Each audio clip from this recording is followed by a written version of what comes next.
who is the general coordinator of a group of international analysis at the University of São Paulo International Relations Institute, and also a partner of a consulting firm, Prospectiva Consulting in São Paulo, who is involved also on behalf of clients in this world, this area. Last but not least, I wanted to welcome back Carlos Ins da Silva, a former competitor, a dear friend. We were correspondents of different Brazilian newspapers here way back. Carlos is an editor of Política Externa, foreign policy journal in Brazil. He is co-editor of the Columbia University Journalism Review, which has a Portuguese version, a version in Portuguese, an edition in Portuguese. He also has worked with us and will work with us next month as a senior advisor to the president of FAPESP, who happens to be the one of the largest funders of scientific research in Brazil. It is the São Paulo Science Foundation. As you are aware, in a major setback to Brazil-U.S. relations, disclosures of NSA spying activities in Brazil led President Dilma Rousseff to postpone would have been the first state visit by a Brazilian leader to Washington in 2 decades. The incident derived from leaks by former U.S. intelligence contractor Edward Snowden.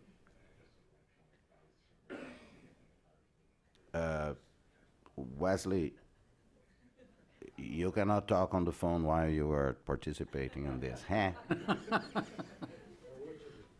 Okay.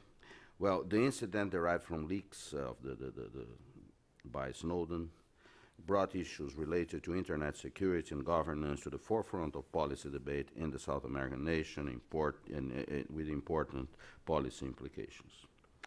In response, Brazil is now developing a government-run email service in an effort to protect its communications. Furthermore, an amendment to the that has been put forth by the Rousseff government to an important 2009 bill, the Marco Civil, which establishes rights and duties of Brazilian individuals, governments, and business regarding internet use. This amendment now being considered with urgency by the Brazilian Congress, could force all data centers for internet services in Brazil to be located in country, cutting Brazil off from cloud computing and big data applications potentially.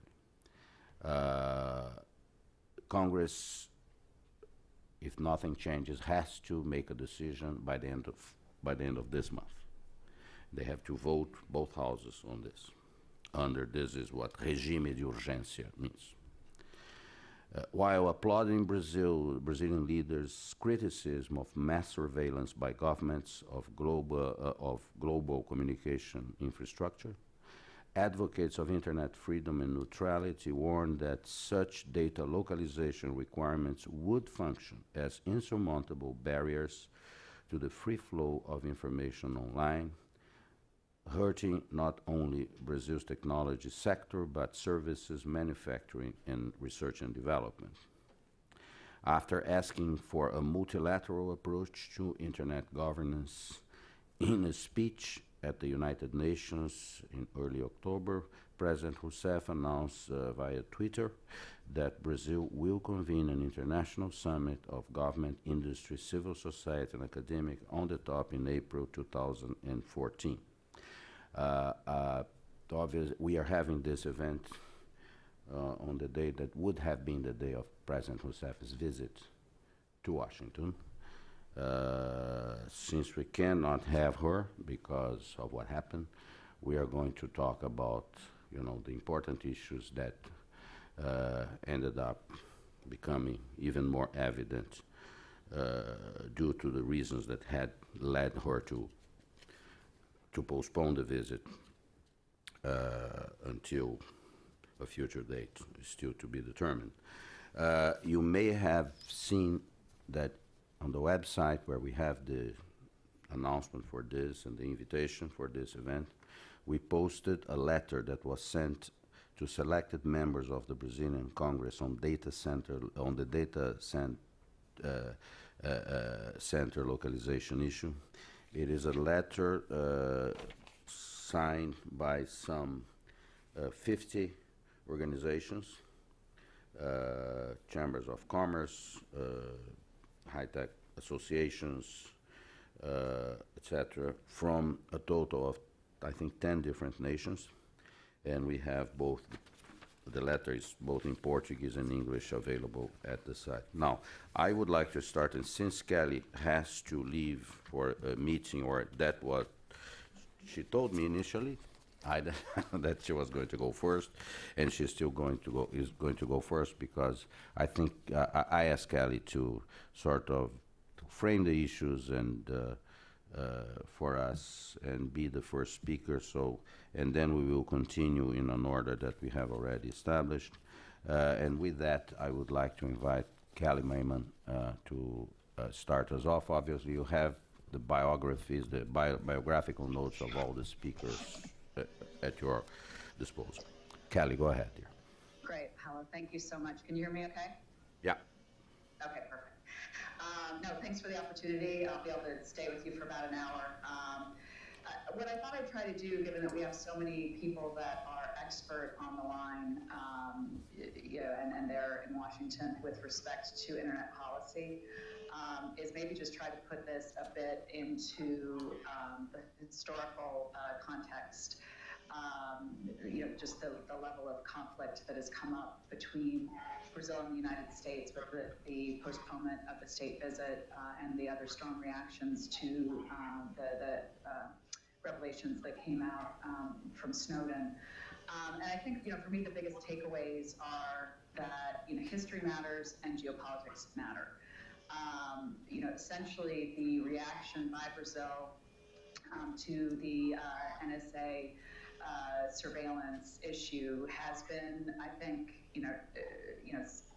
very consistent and really, emblematic of a fairly, long-held distrust with respect to U.S.-Brazil relations, and with respect particularly to any sort of, military or security issues. And this makes sense. I mean, Paolo, no one knows better than Paolo, who lived through this himself, from the military regime times, that left a lot of scars with a lot of people, and not least of which with President Rousseff. And so I think, the fact that there would be a level of mistrust and concern there, I think is not terribly surprising. I do think that it does indicate, for those of us that have spent a lot of time working on the Brazil-U.S. relationship, it does indicate how much work we really have to do, because if we had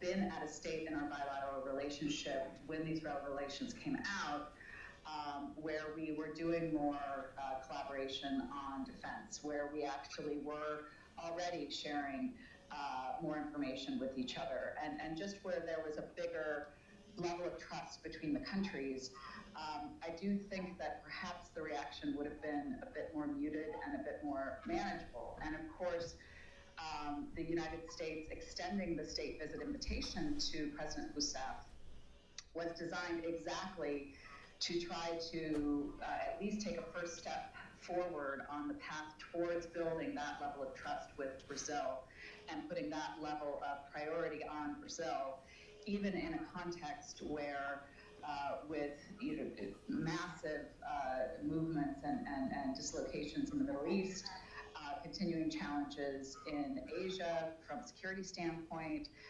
and obviously the rise of China. And there's to put it mildly, a lot going on. And so really that the state visit was designed exactly to try to take a first step in that direction. So it's unfortunate that some of the collateral damage of the Snowden affair has been postponing that, and it will take a lot of time and a lot of hard work for both sides to rebuild that trust. I think that, if you look at the statements that both Panetta made and the White House made with the postponement of the visit, and just the fact that they're using the word postponing, I know people are kind of cynically saying, oh yeah, there's no date and this and that. In diplomacy, words matter, and the fact that they're saying that, we still are committed to, moving forward on this relationship and continuing on a path towards deeper trust, I think is very significant. And so, we need, I think, to give our governments a little bit of space in order to go ahead and continue down that path. I think, the first point I said was that history matters. The second point, I think, is that geopolitics matters. And this is something that you'll often hear people when they talk about the Brazil-U.S. relationship, they'll say, we have so much in common, which indeed we do. We're both continental countries. We're both enormous democracies, messy democracies, as Washington has shown us in flying colors here over the last couple of weeks. Multicultural, multi-ethnic. There's a lot that really separate or divides us, or what am I saying, that unites us more than divides us. But by the same token, one big factor that does divide us, and this is just a worldview issue, it's that Brazil, in its DNA, in its history, is not interventionist, and really tries to, in my assessment as an observer of Brazil for the last 20 years, really does try to focus on home first, and really not interfere, even with words, even with, in what is going on in other countries. Now, the U.S., on the other side of that coin, less so before World War II, obviously, but post-World War II, we've been in a geopolitical situation where we have sometimes been pushed, sometimes decided to get involved in international affairs. And many times our domestic politics haven't supported that, and many times it's made for hard domestic decisions for us. But at any rate, it is a dichotomy between, do you view the world as one in which you should be trying to impact outcomes in the world, in other countries, or should you take a more non-interventionist view? And of course, there are exceptions. With Brazil is one of the largest and most renowned peacekeepers. Obviously, the role they've taken in trying to, the chemical weapons organization that just won the Nobel Peace Prize. You've got, from time to time in Africa, Central African Republic, et cetera, where Brazil will make comments. But for the most part, and obviously the whole, Turkey-Iran thing years ago, but for the most part, Brazil, I think, tries to, and I thought that President Rousseff's UN speech indicated this, really tries to, stay on the middle path with respect to that. And the U.S., the issues are just different, and I would say particularly post 9/11, our country in many cases has had its defense policy, and particularly its area, driven by fear. And that's a different reality than what Brazil faces. So that, I think that disconnect has always existed. I think that folks don't talk about it probably as much as they could. I mean, I think a good example of that is, exactly the situation I alluded to before with Iran and controlling their nuclear weapons. I mean, talking to a lot of observers in the U.S., people would say, well, Brazil has non-proliferation in its constitution. Why aren't they standing up for this? And you kind of step back and say, culture is important. Geopolitics are important. This is not an imminent threat for Brazil. Brazil is blessed with a more secure situation, thank goodness, than the United States. But I do think that disconnect also just led to, again, in combination with not having that strong base of trust going into this incident, led to an exacerbation of the situation beyond, frankly, where it needed to go. But where are we now? I mean, I think that the careful nature that both sides put into the postponement of the state visit and the way that they characterized that, I think is extremely significant. I think that, both the governments, need to be looking at how we can rebuild that trust in a meaningful way. A couple of the ideas that I've put forward that I know others have as well, but it can help us to advance. I mean, as counterintuitive as it might seem, I think that we do need to take this opportunity to say, how can we work together more on defense? How can we, actually collaborate more in the area of defense to try to build up that trust?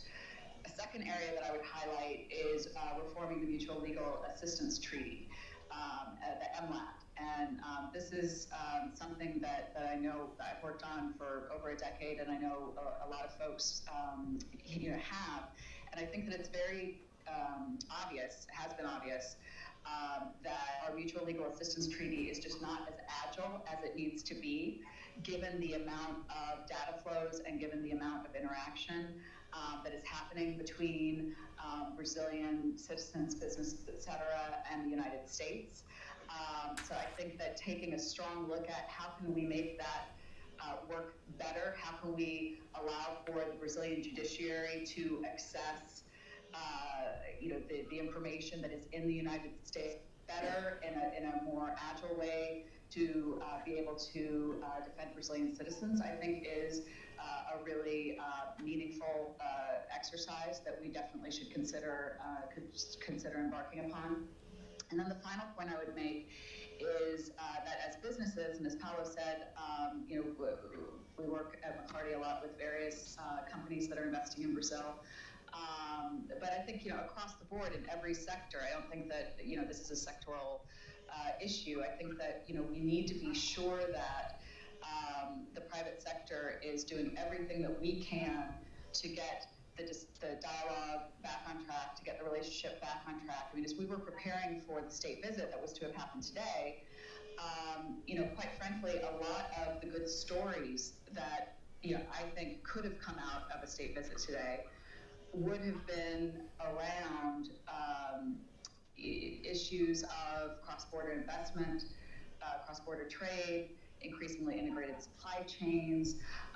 There's a lot of good that is going on in the private sector relationships between the United States and Brazil. This incident does not change that. I do think that we need to be very careful that as a reaction to this incident, that, as both sides are looking at ways to manage this, that we don't embark upon policies that actually could hurt the economic opportunity and situation in Brazil. One of the items that Paolo highlighted, that letter that went out this week, with respect to expressing concern about data center localization, and I'll let Ronaldo and others that are much more expert on the internet speak to that. But there are policy steps that could be taken in reaction to this incident that at the end of the day could end up not particularly getting at the root concern, which is surveillance, but yet could create very challenging economic situations for the companies that are investing in Brazil that,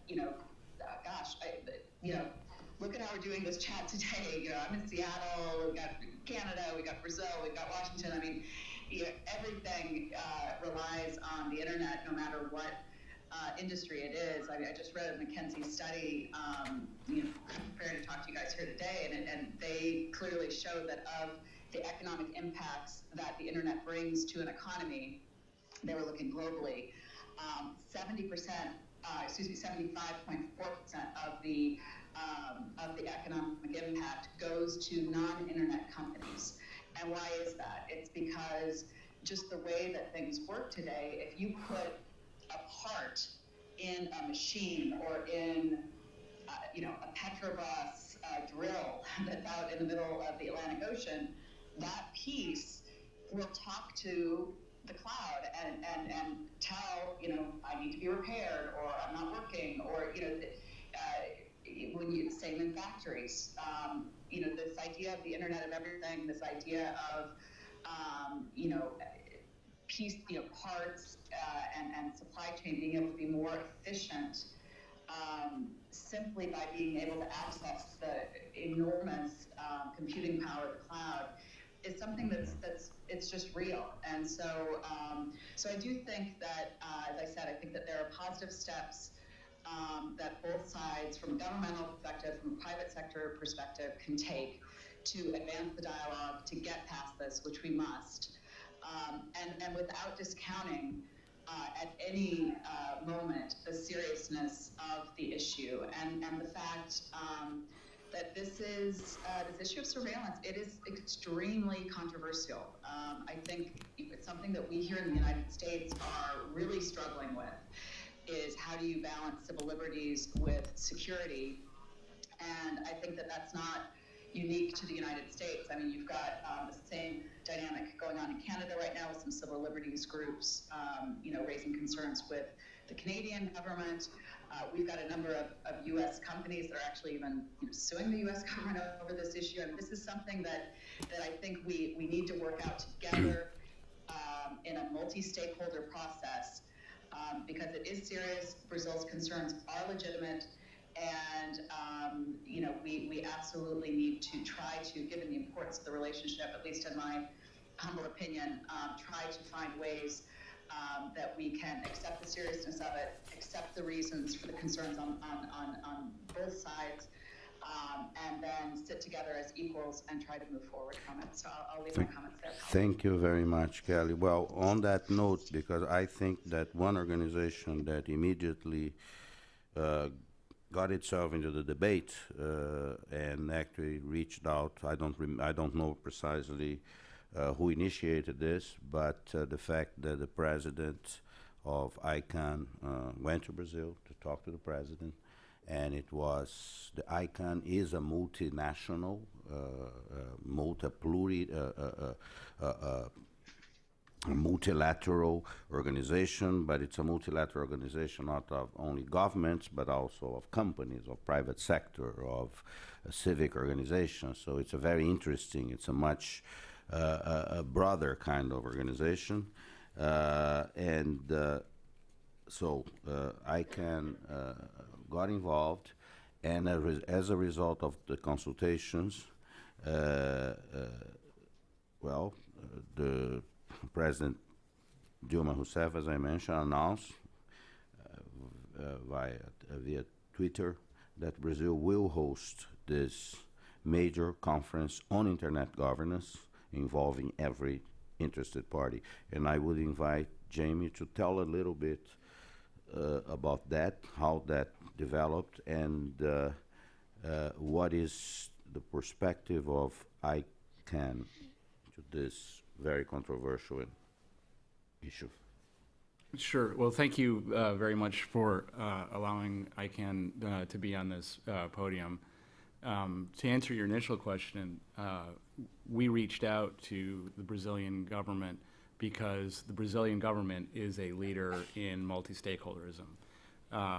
The country code.br is run by, and not just the country code, but the internet policy is developed by a steering committee of, I believe, 21 people, 9 of whom are government representatives. Other members of this steering committee include members of civil society, Carlos Afonso, members of the private sector, the technical community. Brazil has also been long engaged in ICANN, I think since the beginning. We've had prominent Brazilian technical engineers on the board. The secretariat, the person who forms the executive secretariat function for the steering committee, is very active. Hartmut Glaser is very active within ICANN. So we're at a point in the world where there's ICANN in our multi-stakeholder model. I can talk about that in a little bit. There are some other entities that operate on a multi-stakeholder basis. Entities like the IETF, the Internet Engineering Task Force, which develops open standards for the internet. There's regional internet registries. LACNIC is the one for Latin America and the Caribbean, and they set policies for allocation of IP addresses. But we saw that before the wicket and continuing through until today, that there are a number of issues, of important internet policy issues that are not being addressed holistically.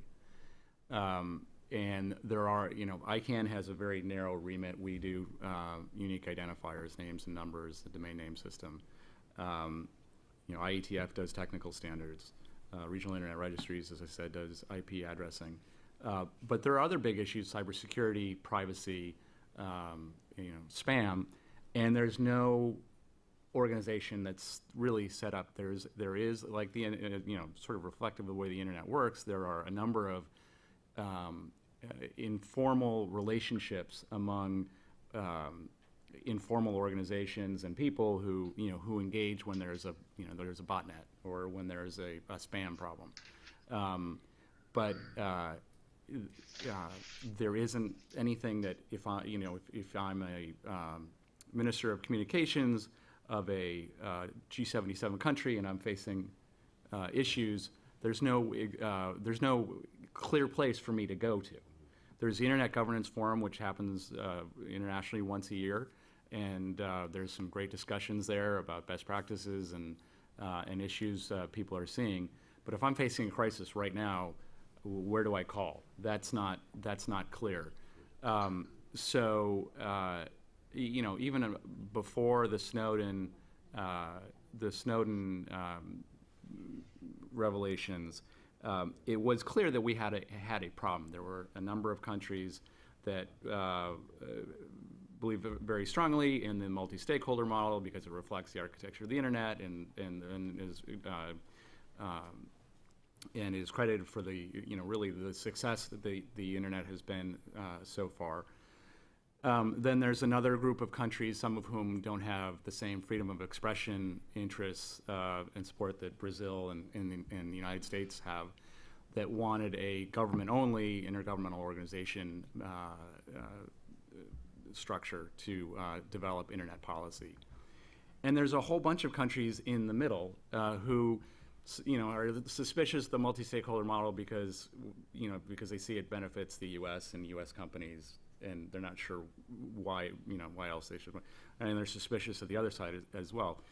Brazil again is a leader in this in the middle group of countries that obviously has very impressive and significant internet infrastructure. And understands multi-stakeholder governance, and so it was. So just to sum up, it was clear that one, there were a lot of issues that needed a place to be dealt with, and that two, Brazil is a leader in multi-stakeholderism, and it was important to try to work with Brazil to try to bring around the rest of the country so that we can maintain, the vibrant economic engine that and social, the social vehicle that the internet is, while at the same time, making sure that issues are being addressed and people know where to go for help. Now, let's ask one question, one clarification. What is this meeting that is supposed to take place in Brazil in April? Where it's going to take place? What is the format of this? Is that developed already? Does it follow formats of previous meetings? So the format's not, I don't think, fully worked out yet. But the purpose of the meeting is to address some of these issues that I mentioned, which is, how is it that with the internet, going from 100 million to 1 billion, now 2.2 billion, and continuing to grow, with all that success also comes a bunch of issues that aren't being addressed. how is, is the internet community going to address those? And that is the main focus of the conference. Okay. Well, with that, I would like to ask Ricardo Senes to tell us a little bit more, to focus on Brazil now, because it's obvious that the NSA disclosures had the impact it had in Brazil and led to an acceleration of the discussion on the Marco Civil of Internet. And with this new development that I understand was not being considered before about the localization of databases, of Internet databases, and which obviously could, as I said in the introduction, from experts that we heard about this, could complicate matters without solving or addressing the concern on surveillance. It's a very complex issue. Also,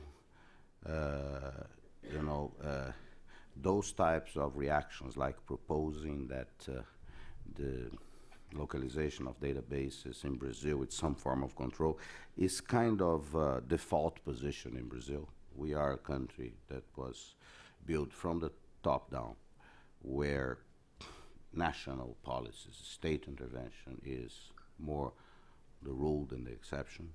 And it was interesting that we were not going to use this, given the nature of the internet. There was no consideration about that. But one of the unfortunate consequences of this episode, of this snooping episode, was precisely to, force or to give room for people in Brazil to go back to the default position on this issue, which is, I think, and I wanted to ask Ricardo Senes to address that. And as you speak, Senes, explain to us, are people in Brazil, in media debates, etc., on television, radio, are people aware of the implications of this proposed requirement for localization of internet databases in Brazil? Hi, Paulo. Hi, everybody. It's a pleasure to be part of Go this ahead. panel. I apologize for not being able to be with you in DC, but I hope I can contribute with this debate. Paulo, to understand, I think this specific case of the IT issues in general, and specifically the question of the database location, we have to connect different points here in Brazil, political and economic points. So I will try to connect these dots and try to present a view about the point you have raised. I will start presenting very briefly the environment, the political and business environment that we have in Brazil currently. And I think it's very well known that we are in a political phase in Brazil since 2003, say since the beginning of the Lula term, the first Lula term, that we call a period of very strong activism in industrial policy. This is a very important element to take in consideration, as the answer that the Brazilian government has given to the point of the IT, internet governance, has some connection with the response that the Brazilian government has done to the other sectors, like telecom, like oil and gas, like infrastructure, like health industry. It's not an issue that is out of the Brazilian political and business context. So at the same time, we have to consider that even though we do have some criticism in Brazilian society, media and business associations, etc., the public opinion in general, they are supporting Dilma's macro strategy. Dilma, we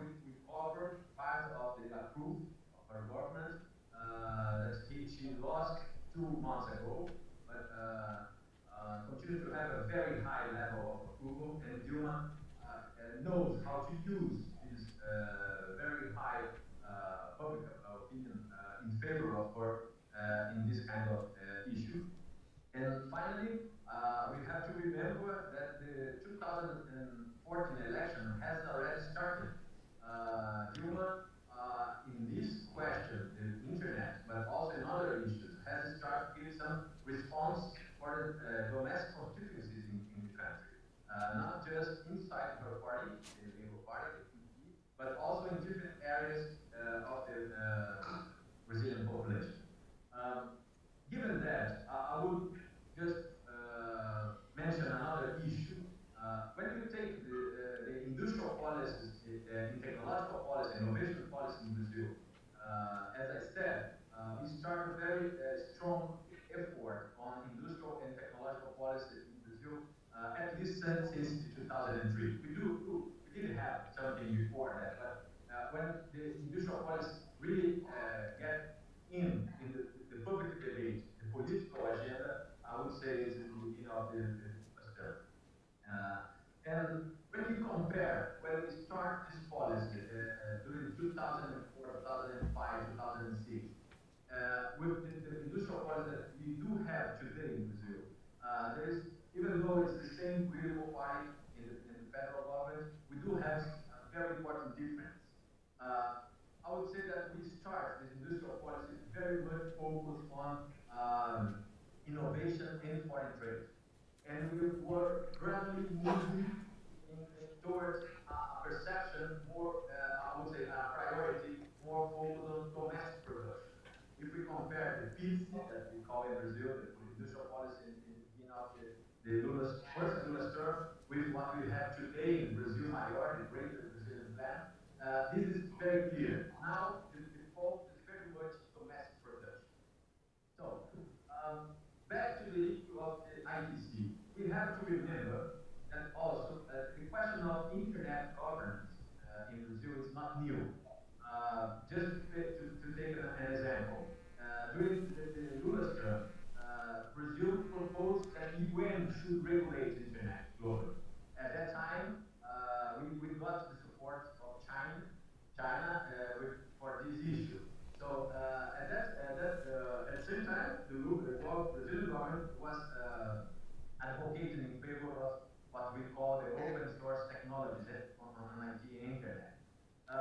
But what happened after Brazil prepared this proposal and started to negotiate this issue, we have a very interesting momentum in which several private companies, business associations, and even NGOs has come out and made some arguments with the Brazilian government and said, look, we probably are moving in, if we move in that direction, we will have some problems. Some problems in terms of the market, problems in terms of security, problems in terms of efficiency of internet. So at that time, the Brazilian government has moved back, has stepped back, and they give up from this proposal. So this is important to mention that this is not the first time that the Brazilian government raised this issue. So, but what happened, I think that's part of this context, is when you take the ITC sector in Brazil related to the political environment and also in terms of industrial policy environment, the ITC sector in Brazil, differently from the other sectors, they have been quite well succeeded in dealing with the Brazilian demands, the Brazilian government demands, in terms of innovation, investments, national content, partnerships with the state-owned companies. So we could take this 12 or even 10 years of the very strong industrial policy in Brazil. The ITC sector has a specific place in this debate. When we compare with other sectors, they are very much, I think, capable to deal with the government and take some of the policies, including the national channel policy, and combine with some other perceptions that will bring to the sector some unique condition that in which a multinational company in Brazil has been operating in the IT sector more specifically, nothing to do with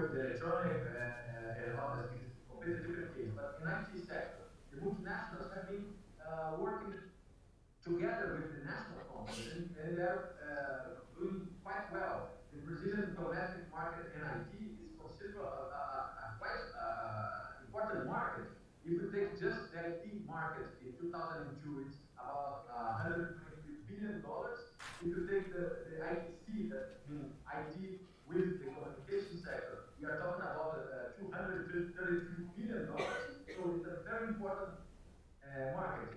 And this environment in this sector has influenced in a very positive way the Internet civil law. As you said, the Marco Civil Internet. The Internet civil law has been a very open and democratic debate in Brazil. The industry, the parliament, the universities, they have been involved in the design of this bill. That is something that we have to also to consider. Well, what happened? When NSA scandals has broken, has emerged, has entered in the Brazilian in the agenda, what happened is this very much balanced dialogue between Brazilian government and sector has broken. And I think we are now facing a phase that was somehow a critical momentum when we compare what we had before this. Humans clearly had an overreaction in terms of expanding this diplomatic problem to other fields. We have not just the ICT issue, but we have the question of defense, mainly dealing with the Boeing. I mentioned the acquisition of the jets, the military jets, also in terms of the trade talks, etc. So this human overreaction has really impact other sectors. But again, it's not a consensus in Brazil. That's one of the questions that you have raised, Paul. Even within the executive branch in Brazil, the answers of the proposals of Dilma is not a consensus. If you consider also the Brazilian parliament and the Brazilian business associations, there is no consensus in this area. But what do you have concretely in terms of Brazilian federal government proposal? We have three topics. One is the issue that we have mentioned now, new global internet governance. We have the question of the state-owned communication system that would control all the government communications. And finally, we have the location request for data centers and database. To be very brief on this, I would say that the first topic you have already, I think, mentioned. The Brazil is proposing some kind of more multilateral forum to manage with IT. To manage internet. That is something, as I think have already been mentioned, Brazil has been proposing for the international level, something that Brazil has already put in place in Brazil. The Internet Management Committee that we have in Brazil is a very interesting spirit. It's a multi-stakeholder forum. The government has nine seats in a total of 21. That means the government is not the majority of this forum. We do have NGOs, private sector, and universities as part of this forum. Brazil, I think, is thinking somehow to use this example that we have in Brazil to as a reference for global governance for internet. Again, as you have already mentioned in the panel, some people in Brazil think that ICANN works under U.S. law and U.S. interest. Some of them mentioned the idea that the ICANN captured by U.S. companies. So it's not the case if it's true or not, but the point is some people inside the Brazilian government has been defending this idea. So this is one topic. Second topic is the point of data centers.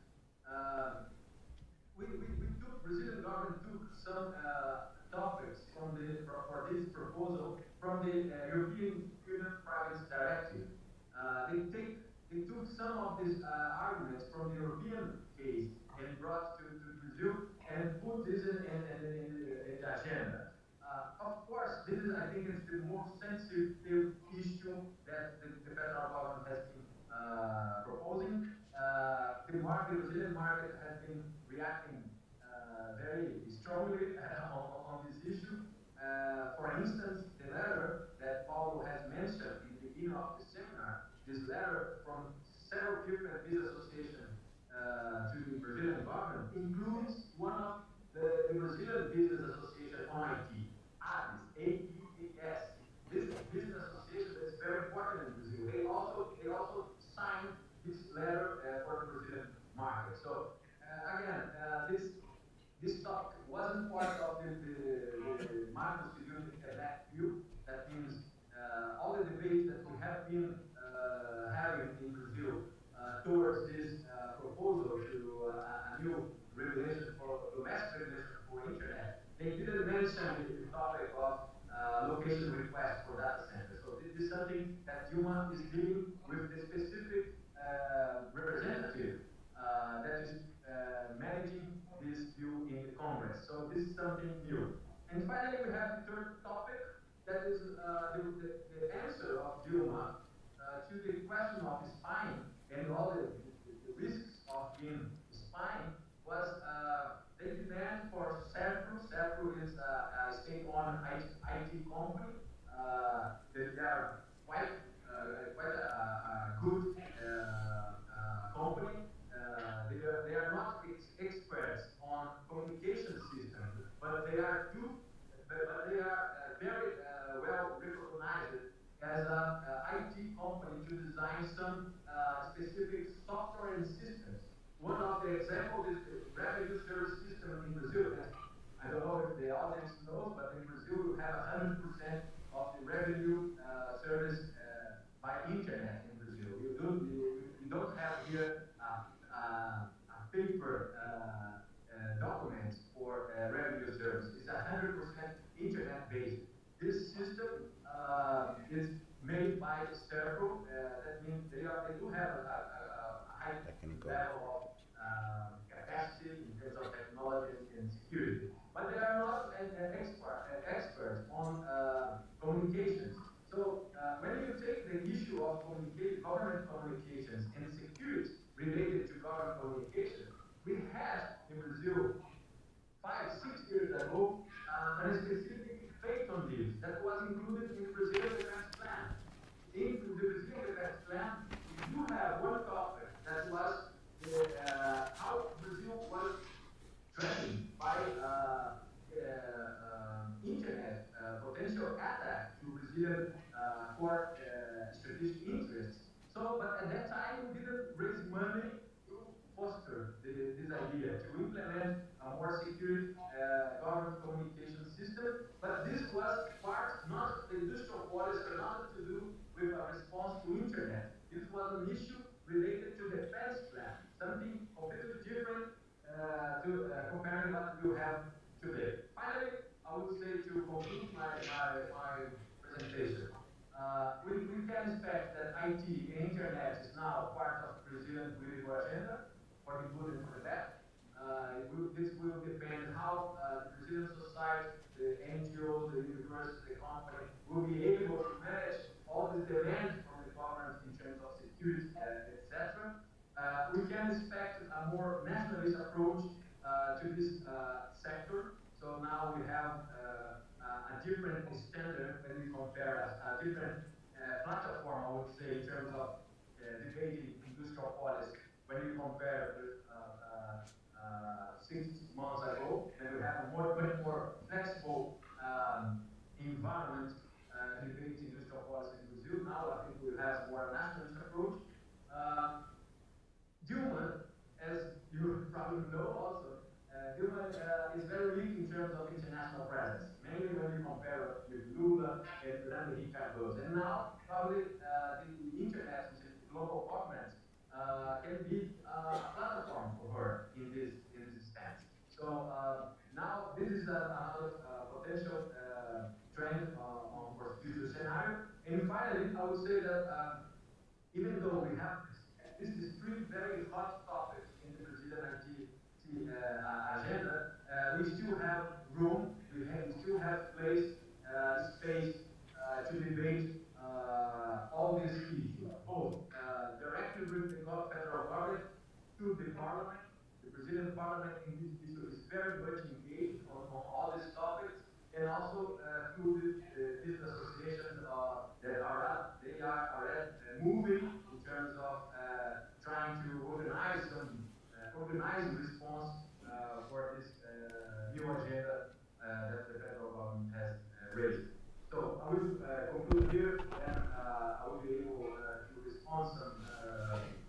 Okay. in the next O- session. Thank you Okay, all. Ricardo. Thank you Thank for your you. time. Thank you very much. And we switch now to Wesley Work from São Paulo to Ottawa. As you probably read, some of the allegations involving NSA disclosures coming from the same sources, which is Snowden, revealed that the Canadian intelligence services were involved in the same issues. Actually, I found it very interesting that the issue was mining. And I found it particularly interesting that nobody in the first, actually I sent messages to some friends, journalists in Brazil, says, will someone remind someone there that the largest mining company in Brazil is also the largest or the second largest mining company in Canada? Because I find it, what are these people spying on? It's very interesting. Vale is one of the largest mining concerns in Canada and is the largest mining concern in Brazil, obviously, as you know. And Wesley, having that in mind, I'd like to, if you could give us a description on how all those issues impacted there in Canada in terms of, this activity of surveillance, and also in terms of the debate on internet governance, because we know that Canada, if there is a country that is really involved in multilateral everything, that really relies on multilateralism, has in different areas, including in global security, is Canada. And how the debate is being tackled there.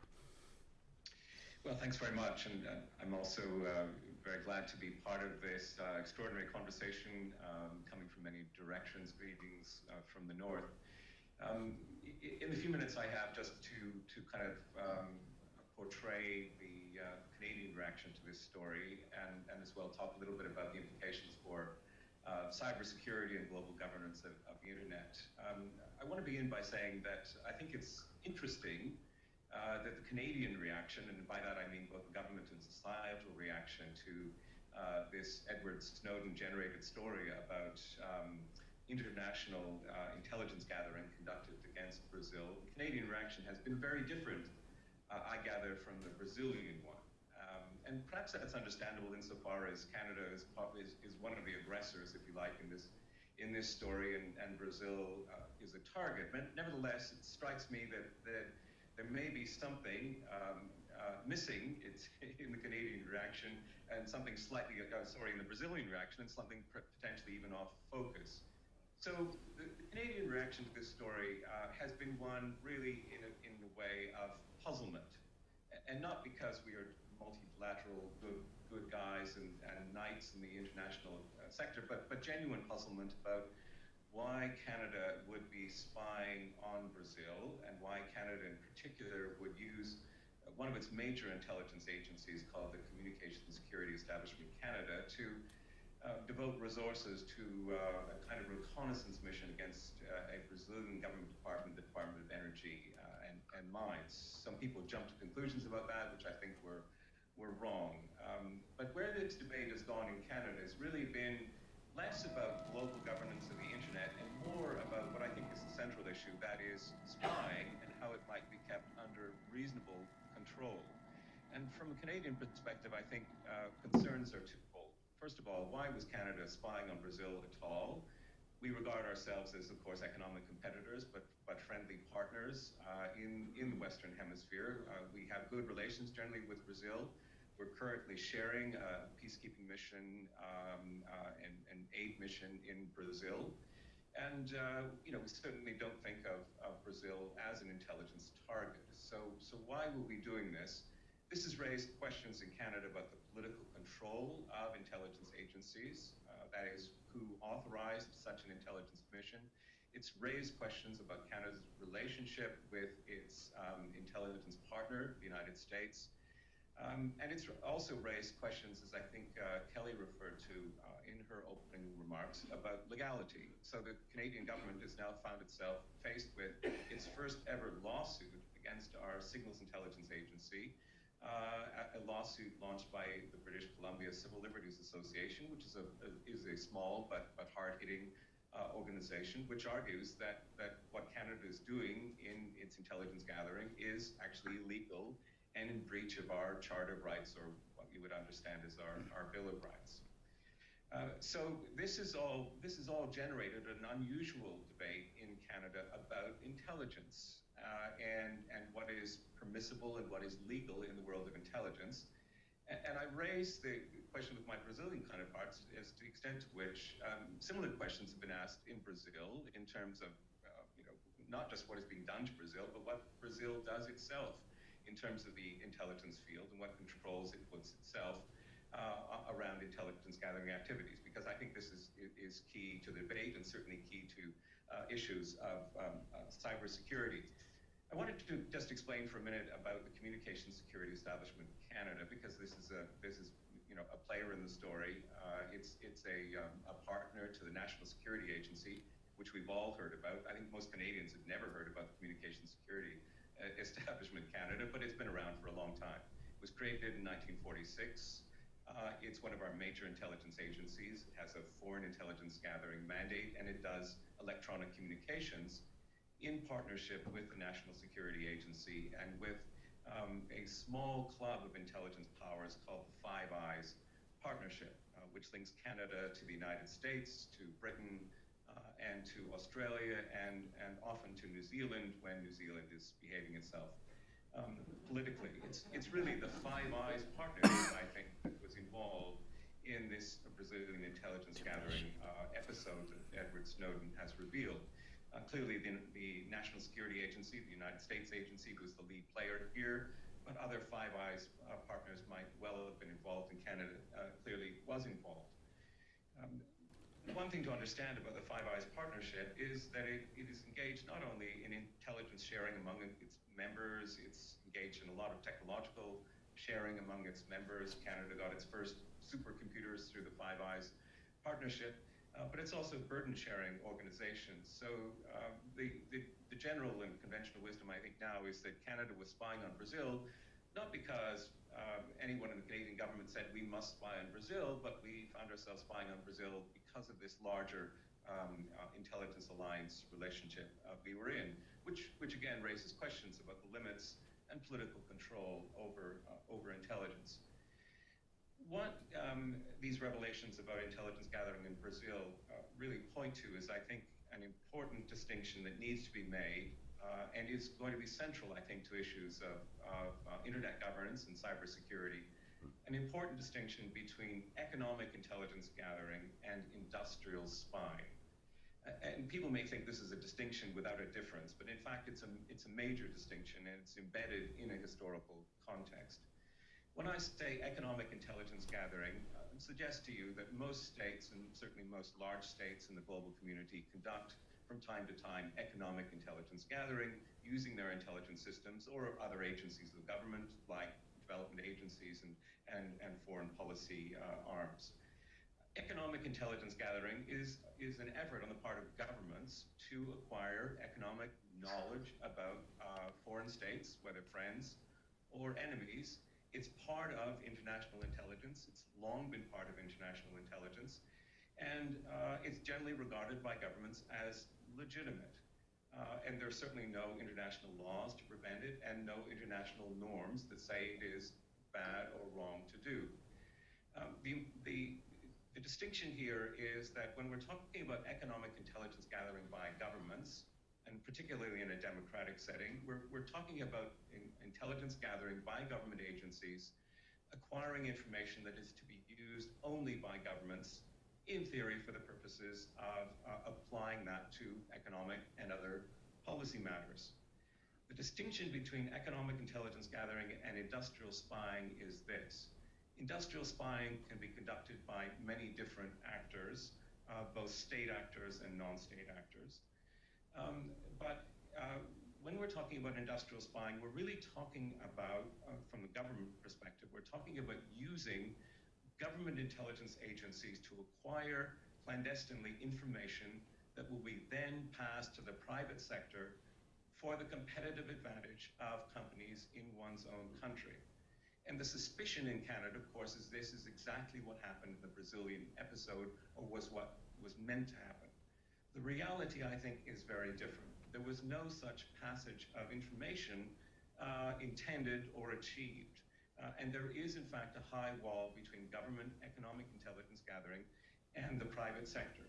Canada and most other Western democracies do not use their intelligence services to collect private industrial secrets to benefit their own companies. It's not a universal rule, and again, there's no international law that says thou must not do this, but it's a general practice.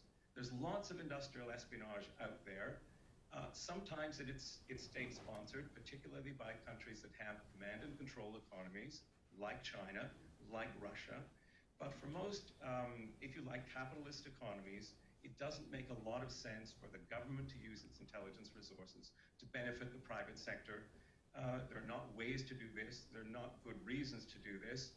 And really, in a global economy, who is to say what is a Canadian company and what is not in terms of their location and general interests? In other words, to put this most bluntly, you don't use government intelligence resources to benefit the shareholders of a private company. And this has not happened in Canada, and I don't think it does happen. That said, if that distinction holds, or used to hold, I think it is under threat. And what the Brazilian episode, I think, suggests to me is that in terms of particularly cybersecurity and global internet governance, insofar as the internet is going to be a main arena for industrial spying in the future, there are lots of things that have to happen, and the Brazil case may stimulate some of these. So let me just make a few remarks about the kinds of things that have to happen and the roles that different actors may play in this. Governments clearly have to have a role, and it has to be a transparent one. What is the government's stake in this whole question of really about the limits of intelligence gathering? The government's stake is in part in cyber security, but in most countries, and perhaps the Brazilian situation is different, in most countries, the horizon of that government stake in cybersecurity is really the protection of government critical information infrastructure. And that's certainly how the Canadian system works. When the government, to the extent the government is responsible for cybersecurity, it's responsible for its own information resources. It's not responsible for the private sector. It's not responsible for the informational doings of Canadian citizens. And frankly, I think that's the appropriate level to pitch their role at. I would say that what we have to work towards is something that will be historically unique, but is in fact a kind of international self-denying ordinance that would have governments pledge themselves to avoid the temptations of using their intelligence capabilities for the gain of the private sector. Now, I don't think this is going to be achieved easily or even or universally, because there are going to be countries in the world that have command and control economies where there's not much distinction between the private sector or major private sector companies and the government, and there's going to be a continual, a lot of interplay between government intelligence and private sector benefit. And this clearly drives Chinese state-sponsored economic espionage. But it's a different system, I think, for most democracies.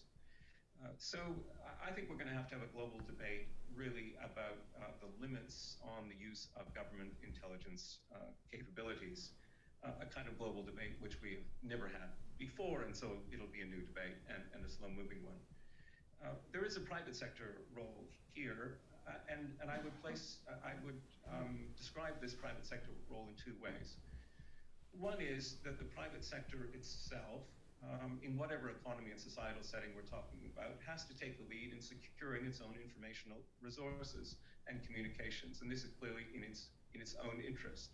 And it's probably, to be honest, better placed to do that than government dictates themselves. That said, this is a work in progress, given very fast-paced changes in both global commerce and global information flows. And there are some parts of the private sector, certainly in my country, I don't know about Brazil, which are very good at this, like the banking sector, and many parts of the private sector that are less good at this. But the private sector, the onus is going to be on the private sector to secure their own informational resources. And I think this is going to have to happen quite distinctly from government policies to secure their information resources. Secondly, I think that we also need to have, if you like, a global debate around industrial espionage conducted by the private sector. And some of the practices that are very gray area practices in business intelligence gathering, I think are going to have to be brought to light and debated. There will always be a temptation for the private sector to try and steal or spy out the secrets of their competitors, and there's probably no stopping of that. But it would be useful to have some generally understood norms. And then we come to individual citizens. And here, in a way, is the weakest part of the story. And it is not only about our individual technological capacity and understanding, but it is also, at the end of the day, a huge global debate about privacy and privacy rights and civil liberties. But private citizens have a big stake in these kinds of stories because really what is under threat is not just bilateral relations between states, and certainly Canadian-Brazilian relations have been harmed by this account. What is really at stake is the ability of individuals to protect their private communications. And they can't do this on their own. They're going to need help and a technological assist from the private sector in terms of building tools. They're going to need an assist from governments in terms of education and possibly even regulation. But at the end of the day, global citizens are going to have to get much better at paying attention to their own cybersecurity and own communications practices. And we're just going to have to be much more aware global internet citizens. So there's work to be done at all these levels, the government level, the private sector level, the individual citizen level, in order to ensure, I think, that the promise of the internet and the promise, really, of globalization can be fulfilled. We want a free internet that can help us perform as global citizens. And this is, to a degree, under threat by both government intelligence capabilities in a 21st century world, by private sector practices, and by citizen ignorance. So I'll end on that slightly pessimistic Well, point. thank you very much, Wesley. And we will switch now to Boston, or to Cambridge, where Ronaldo Lemos is this morning. Ronaldo, as I mentioned, was one of the creators of the Marco Civil, and has more recently, Ronaldo has assumed was being very outspoken in his criticism on data localization.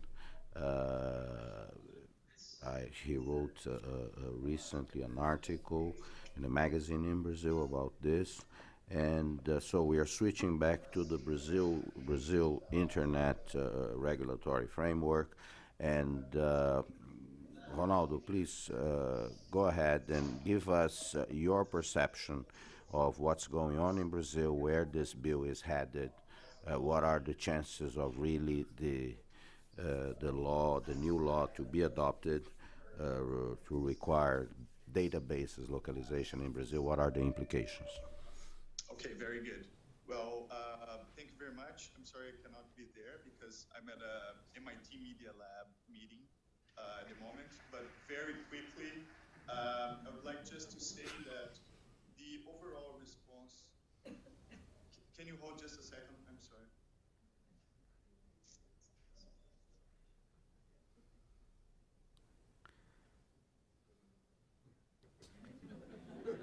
MIT is having a technological problem. Paolo, it's Kelly. I'm going to go ahead and drop off before Ronaldo starts. Sorry, I've got to run. Okay, dear. Have a good day. Bye. Ciao. Okay, Ronaldo, go ahead. Can you hear me? Yes, sir. Yes, I'm sorry for that. I had to change places.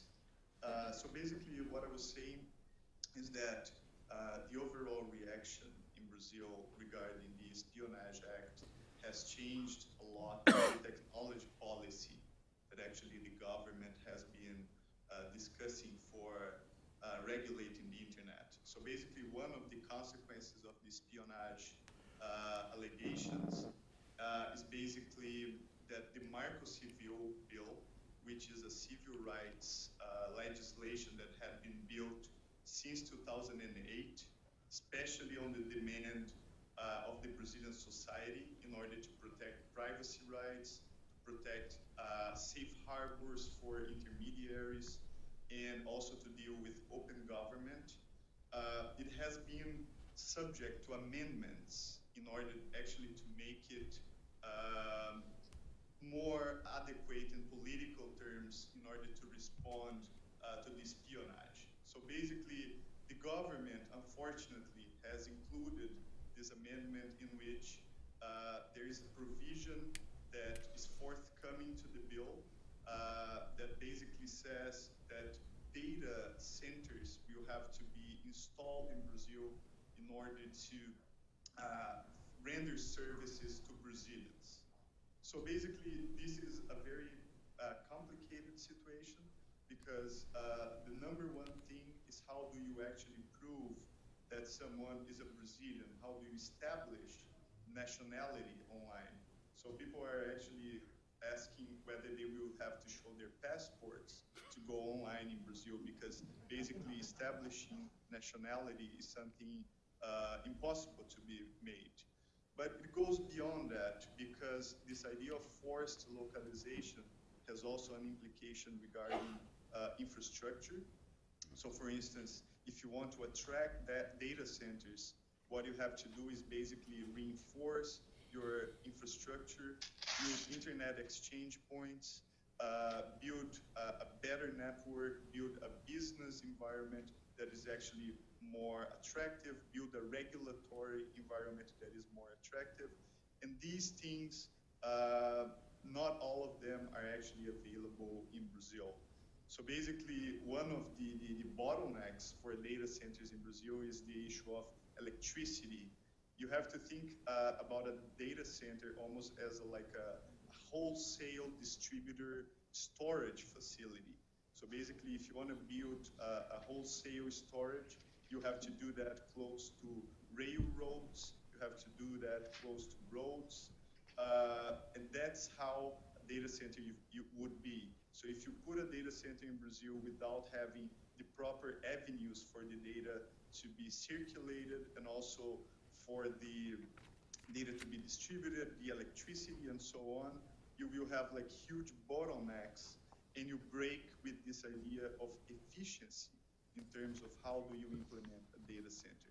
And of course, there is also the worry about a domino effect, because if Brazil goes ahead and actually implements this forced localization provision, other countries might follow suit, and that can create a lot of issues and can basically break with this idea of efficiency in terms of the decisions about how to allocate and manage the internet. So basically, one issue that can happen is, for instance, reciprocation. So Brazilian companies being required actually to have data centers in other countries whenever they offer services to citizens of other countries and so on. So basically, this provision, it did not come from civil society in Brazil. It came like from specific branches of the Brazilian government. There has been a discussion about the viability of this provision, and the last information that I've got is that President Dilma is having second thoughts about actually including this provision into the law. So in my view, it would be much better if this provision had not been in the Marco Civil, which is basically a positive piece of legislation. It's actually a very good response to the espionage from the rights perspective, but if actually it crosses the line to go into this forced localization provision, then all the effort that was built into this good piece of legislation might be at risk. So that's what I wanted to share with you. Once again, my apologies for not being there and Okay. for having to speak in the middle of the MIT Media Lab in a sort of a rush. Thank you. Ronaldo, thank you very much. I just have one question for you, and I hope that you can stay for the rest of the conversation. And you know, I will now reveal my complete ignorance about stuff. I'm still trying to learn how to operate the cell phone, and it's this. There are Brazilian major banks, for instance, that work also international. There are Brazilian airline companies like TAM Yes. that operate international. Are there data centers in Brazil? Are they elsewhere? Because if there are those bottlenecks, I assume some of the Brazilian global companies would have to locate their data centers in Brazil and other places, or how does that work? That's a very good question. So basically, data center allocation is based into efficiency. So just to give you an example, Google has recently decided to implement a data center in Chile rather than in Brazil. And the reason for that is both because of better infrastructure, but also because of better regulatory frameworks. So Chile has a much more advanced privacy legislation. It has also more comprehensive safe harbors for intermediaries.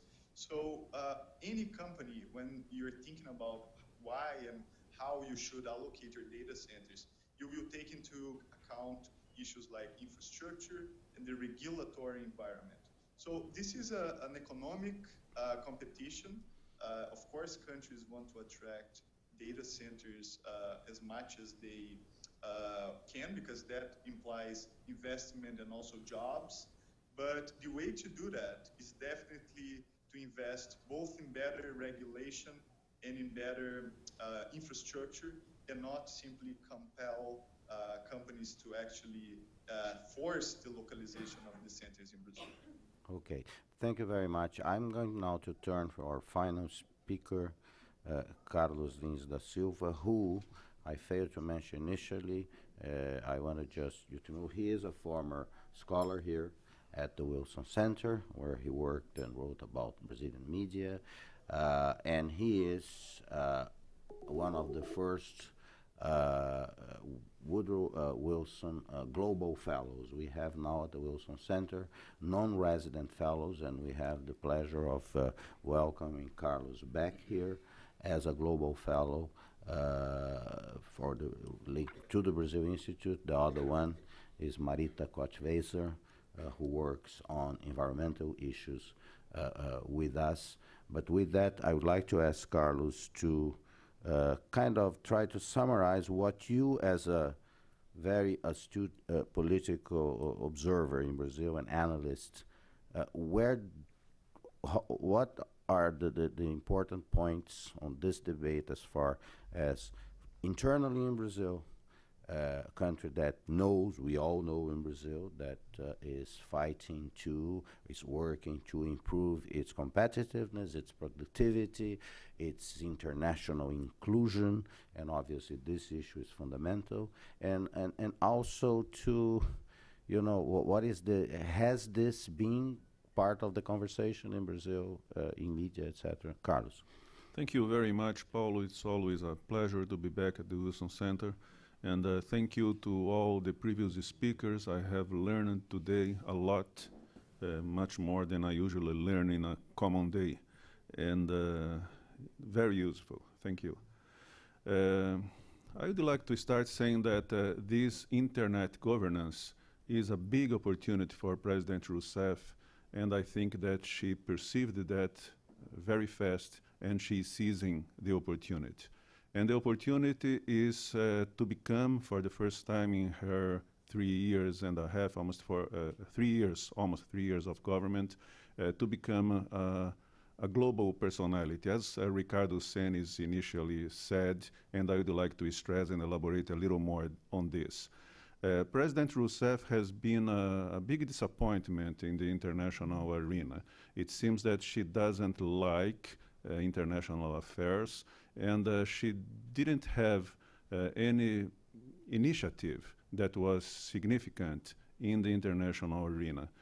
The only important new idea that she proposed was the responsibility while protecting during her first address to the United Nations General Assembly in 2011. And that was a kind of a response to the concept of responsibility to protect. And it was very well received by a bunch of countries. However, mysteriously for me at least, she didn't follow up with this proposal. And it seems that she just thought it was not important enough for her to dedicate much of her energy to this. In foreign policy, the only initiative that I think captures her attention is the program Science Without Borders. It's the only thing that when she is abroad, she is really keen on talking about, and she seems really wants to have Brazilian university students going abroad to spend 1 year or so in another country. But sincerely, that's not enough for a country of the size and the geopolitical importance of Brazil. I had the expectation that she would dedicate herself to human rights issues internationally because of her past as a person who spent so many years in jail and was tortured. But even in these issues, she has not been very high profile. In the case of internet governance, I think she can have a flagship. And I believe that she has been showing disposition to do that. So one first conclusion that I reach, this will be an important issue for President Rousseff from now on. I have no doubt about that. Especially because besides being an important international issue, it may be very profitable for her internally. As we know, we have elections next year. She is the front runner, but she is not secure to be the winner. And the positive reaction among Brazilian voters, especially the young ones, is very important for her. It's very strategic for her, because one of her most important enemies in the next year election is the former senator and environmental minister Marina Silva, who is very popular among the youth. And former President Cardoso, surprisingly, has been also very popular among youth because of his action in favor of the decriminalization of marijuana and other drugs. So Cardoso and Marina are popular among the youth. Dilma Rousseff is not, and this internet issue may make her more popular. Besides that, standing up against the President of the United States, whoever he or she is always something that is seen with some sympathy by a very large portion of the Brazilian public opinion. And most importantly for her, becoming a kind of confrontational with the United States is good for her among the Workers' Party constituency, where she is not particularly popular. A few people abroad know that Rousseff, although she is a member of PT, she is not an original member of PT. She became a member of the Workers' Party only this century. She belonged to another center to the left organization, political organization, before she registered into PT. So in PT, Rousseff is seen as an stranger, and standing up against the US is always good among these people. So number 2, conclusion. She will be talking about this also because it's important for her internally, in political terms, and in terms of election. What worries me are especially 3 things. First is, as some of you probably know, there is a fruit in Brazil called jaboticaba, which it's said that only exists in Brazil. And we Brazilians know that jaboticaba is the only thing that only exists in Brazil that is good. Anything else that only exists in Brazil cannot be good. So I'm afraid that some people would like to create something that's uniquely Brazilian. And that's a danger in this area. And what comes up into my mind are the years of 1980s, when President Sarney and his colleagues in government created a market reserve for informatics in Brazil, which I was discussing with Paulo earlier, had some good aspects. Some things came up as a good result of those years, such as the very effective informatic way of banks dealing with their clients. Brazil is far ahead of many other countries in this bank-client relationship in terms of informatics. But my remembrance of those years is not good. We spent years and years paying much more for personal computers than anyone else in the world. We had very ineffective personal computers. It was a long period of darkness for Brazilian innovation in general.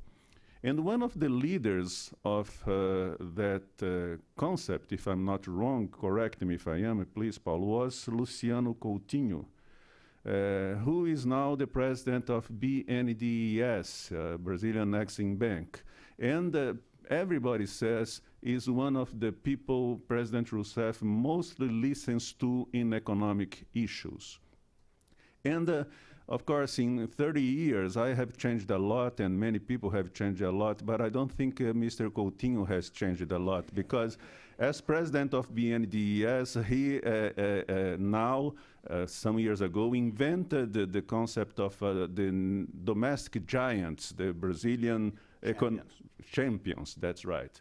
And we are seeing every champion of Mr. Coutinho to just lose everything, such as Eike Batista, who was so much favored by the policies of BNDES, and now is on the cover of every magazine in the world as the man who was able to lose how many $1 billion in 6 months? 34. $34 billion.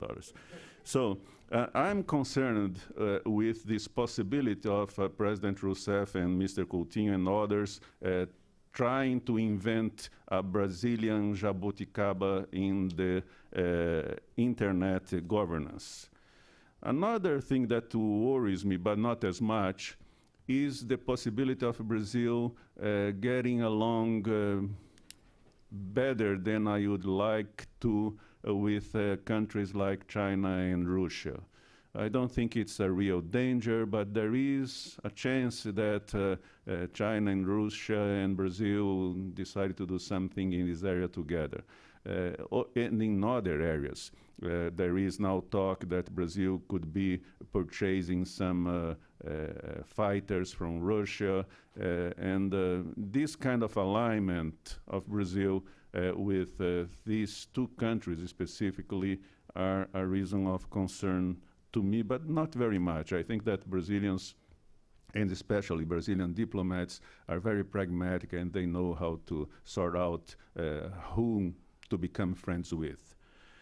And the third reason of concern to me is also a minor one. I think that this incident may cause more delay in a better understanding and efficient relationship between Brazil and the United States, who have been kind of coming apart in the last 11 years, and especially since the Brazil-Turkey-Iran agreement 2 or 3 years ago. It seemed as President Rousseff and President Obama were having a good start in rebuilding the very good relationship that traditionally has been the history of Brazil and the United States, but this NSA affair surely has put a grain of distrust between the two leaders and between the two governments and perhaps between the two countries. But I firmly believe that even if governments don't get along well, Brazil and the United States will keep coming along well because both societies want to be part of each other.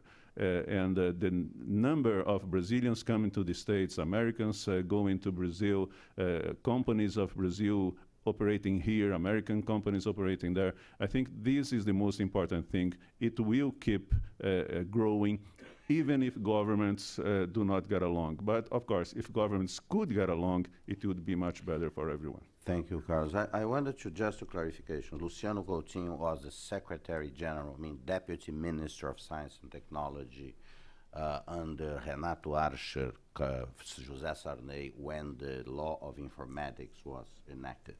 Actually, the law of informatics comes before. The whole idea comes from the military regime.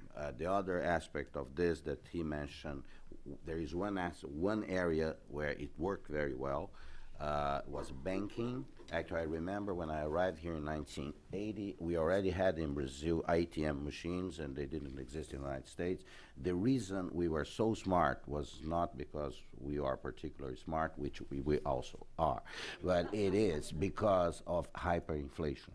The banking industry had to produce something to allow them to keep up, because we had from time to time to cut 3 zeros on everything. We had 2,000% inflation a year. So out of this very bad thing that was hyperinflation, which was basically resolved in the government of, before the government President Itamar Franco, by the sociologist Fernando Henrique Cardoso, takes a sociologist to tackle Brazilian economics. But that was the reason. Carlos, I would like to start a round of questions because I see there is a contradiction here when you describe the opportunity President Dilma Rousseff has to use this, the internet governance and present herself as a leader in this field. But in order to do that, and you say at the same time she has to convince young people. Young people are the people that were in those rallies, those protests, using things like this to tell people to come to the rallies, vem pra rua. I assume that young people in Brazil would like to do what Ronaldo was talking about, is a societal control of internet, because I don't think they would welcome very much government control of internet. At the same time, the default position of the Workers' Party that she has to please is to precisely to go in the direction of more control. How do you resolve this? The problem, as always, in Brazil is what in any other country, I guess, what you say and what you do. President Rousseff has been using Twitter and the social media, I think, very effectively. As you mentioned in your opening statements, she announced it through Twitter that she is convening this conference. And last Sunday, she said in a Twitter, "I defend and Brazil defends an internet that is open, democratic, and participative." And she said also on Twitter, "The internet governance must involve governments, the private sector, and the overall civil society." So the young people, as you know, are learning things through Twitter and not through conferences such as this and the newspapers and Although everything that we did. we are online and we are using Google Hangout because we are up to date. Is someone tweeting this? You can't have a conference in 140 Michael, is characters someone or less. tweeting this?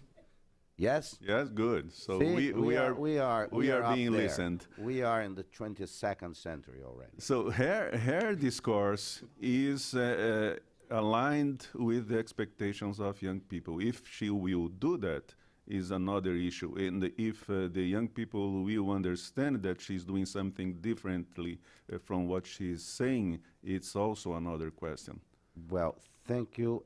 Actually, it's a first at the Wilson Center that we are using Google Hangout, and we planned it actually yesterday afternoon. But and this is this new world. Questions, please. Obviously, to Carlos, to Jamie, and to Wesley and Ricardo, who are still with us. Yes, please. Wait for the mic so they can actually listen to you. Hi, my name's John Burchett, and I'm from Google, and so thank you for using Hangouts.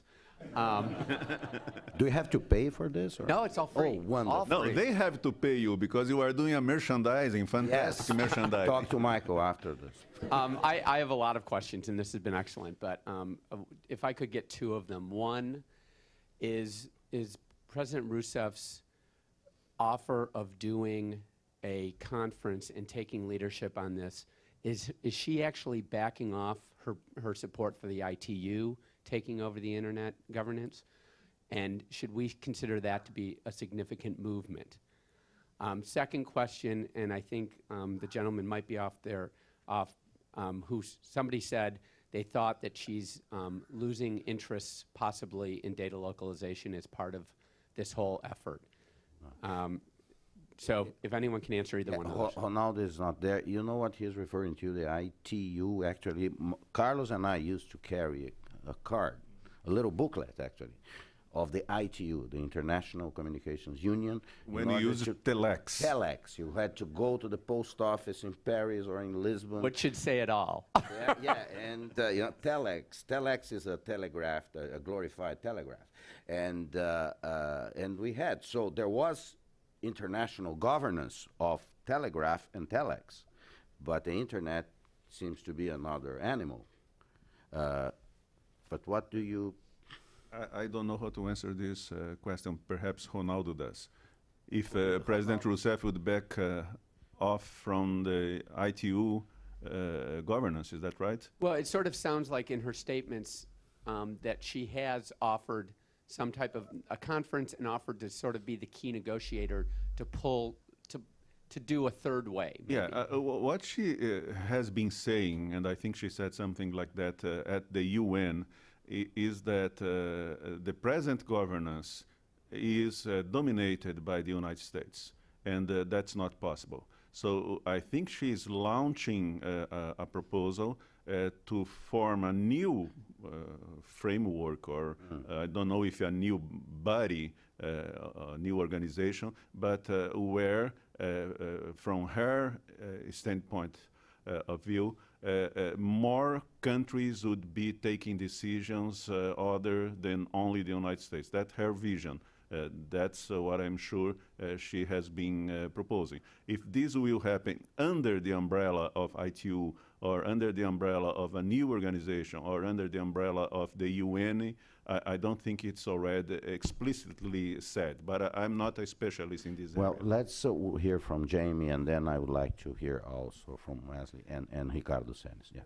Sure. So I'm not at all qualified to comment on Brazilian domestic and foreign policy, but my sense is that, like the United States, Brazil is a very complicated country, both economically, socially, and politically, and that as we saw in the United States on issues of online infringement and some other areas, there was a divergence of views among not only among political parties, but within political parties. And so it's not surprising that,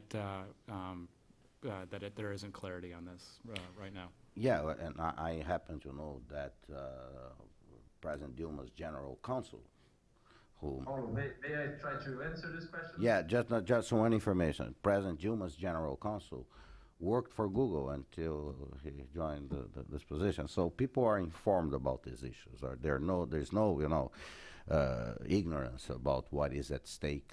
People in the government know precisely what are the implications. But Ricardo Senes, go ahead.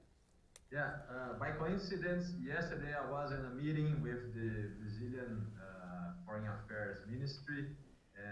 This was a meeting among the BRICS countries. The issue wasn't internet, but this in aside talks, this issue has been raised. Actually, I think the direction of Dilma to the foreign ministry is to start consultations in two different ways.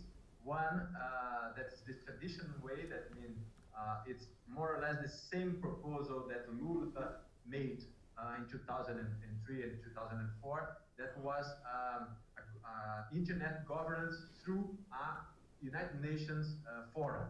Can be the ITU or other possibility, but this would be, I would say, the traditional way of taking global governance.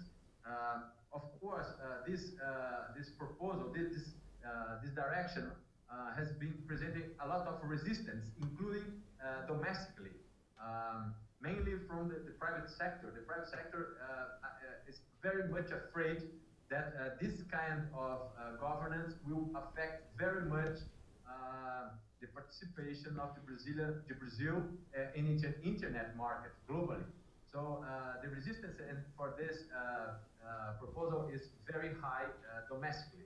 The second alternative that I would say that it's also under consultation would be another kind of global governance that would be much more close to the Brazilian model, that will combine different stakeholders, would be representatives from the NGOs, from the universities, from the governments, and also from the private sector. I think there are these two possibilities, and Dilma demand for the diplomacy to make consultations in these two different directions.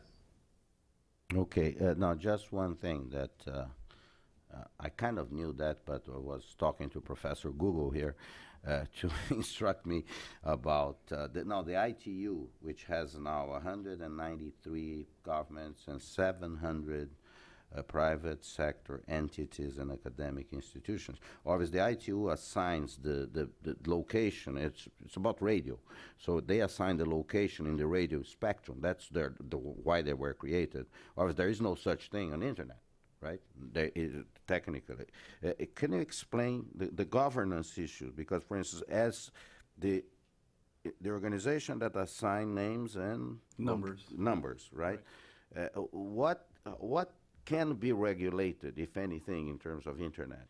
Because if there is an entity that kind of has a regulatory role, is ICANN, by consensus. Yeah, so just one other point on the last thing, which is that my understanding at the IGF in Bali, Minister Bernardo, the Minister of Communications, spoke strongly in favor of the multi-stakeholder model.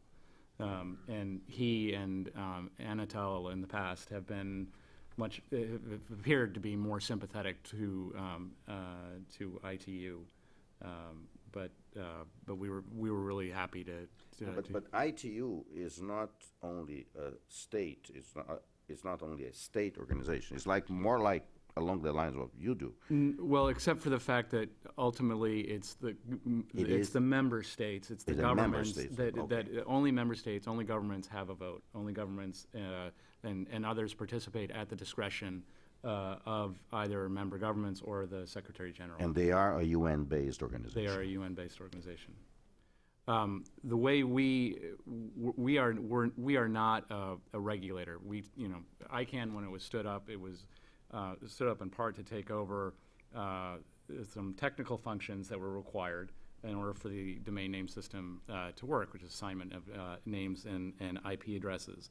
The way we develop policy is through a multi-stakeholder policy with civil society, private sector, the economic actors in the domain name system industry, government, technical community, and the policies that they adopt become part of contracts that ICANN has between itself and registries, which are the operators of top-level domains, and registrars, who are the retail-facing organizations that sell names.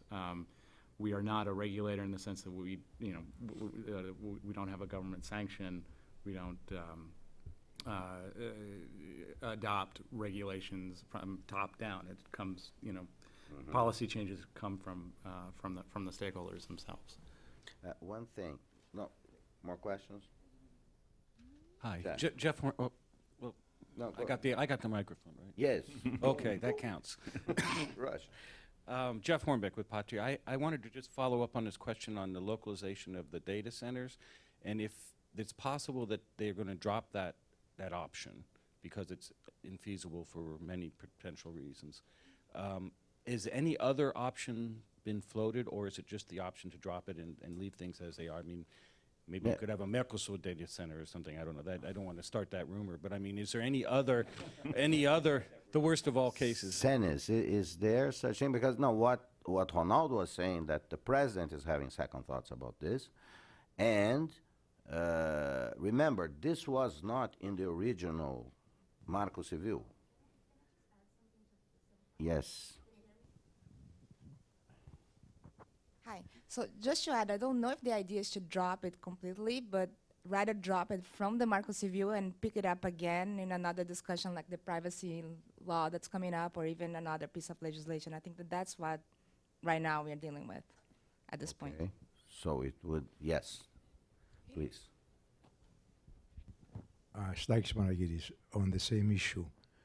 Two questions. Is it technically possible to nationalize the data centers and therefore compartmentalize the internet? What is it, nationalized data Yeah, center? have the data centers in Brazil. For transparency reason, I reveal our data centers are in Brazil. But is it technically, given the structure of the internet, will it make a difference in the flow by having the servers in Brazil? There is a second question is the cost. There is some talk that Brazil wants to avoid directing communications through the United States, especially through the Miami, the connection, the cable there.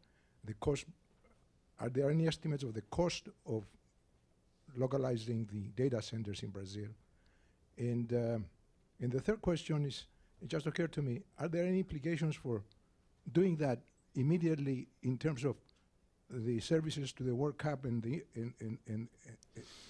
Olympics? There are all kinds of implications which may be in trying to locate the data centers in Brazil as compared to the structures that we have now. No, on the second question, right, this is to, the World Cup is tomorrow, and we are going to win, but if you're interested. But on the other one, on the other question about is it physically, technically possible to locate? Because what Ronaldo was saying is this is a matter of infrastructure. You have to have the high-speed backbones, the fiber optics, and all the stuff that. Does it make a difference, Senes, or Carlos? Where is Ronaldo? Ronaldo is left, somewhere MIT. Yes, I can try to give some information. I think, as Carlos Eduardo mentioned, the way that Dilma politically will deal with this question will be probably a combination of some electoral response for the youth, for the other constituencies, but at the same time, she will try to guarantee some way of controlling this internet. So I would say that the scenario, even though it's not possible to fully separate, to disaggregate what would be the exclusively domestic information or domestic individuals that are users of internet from the other case. I think technically it's very, very, very much complicated. But what I think Dilma, or you probably will support, is the same model that she's proposed for the oil and gas, for telecom, for health industry. What would be this model? The idea is to create a state-owned alternative for some kind of business, some kind of market. Paulo, are you there? Okay. Now, now there are two things about this. One is the fact, I don't know if this is useful or not, but to try to imagine how the president is thinking about this. This conversation is related to another conversation we have had in Brazil and we have had in the Workers' Party about control of media. There are some people in Brazil that believe that you need, because of the concentration of media ownership, that you have to change the regulatory framework for social reasons. Everything is done for social reasons, and that you have to provide, social control of media. I think that social control of media and control of media is exactly the same thing. Dilma Rousseff has resisted that idea. She has resisted pressures from within the Workers' Party to impose any sort of control of media, saying that she prefers the noise of the street.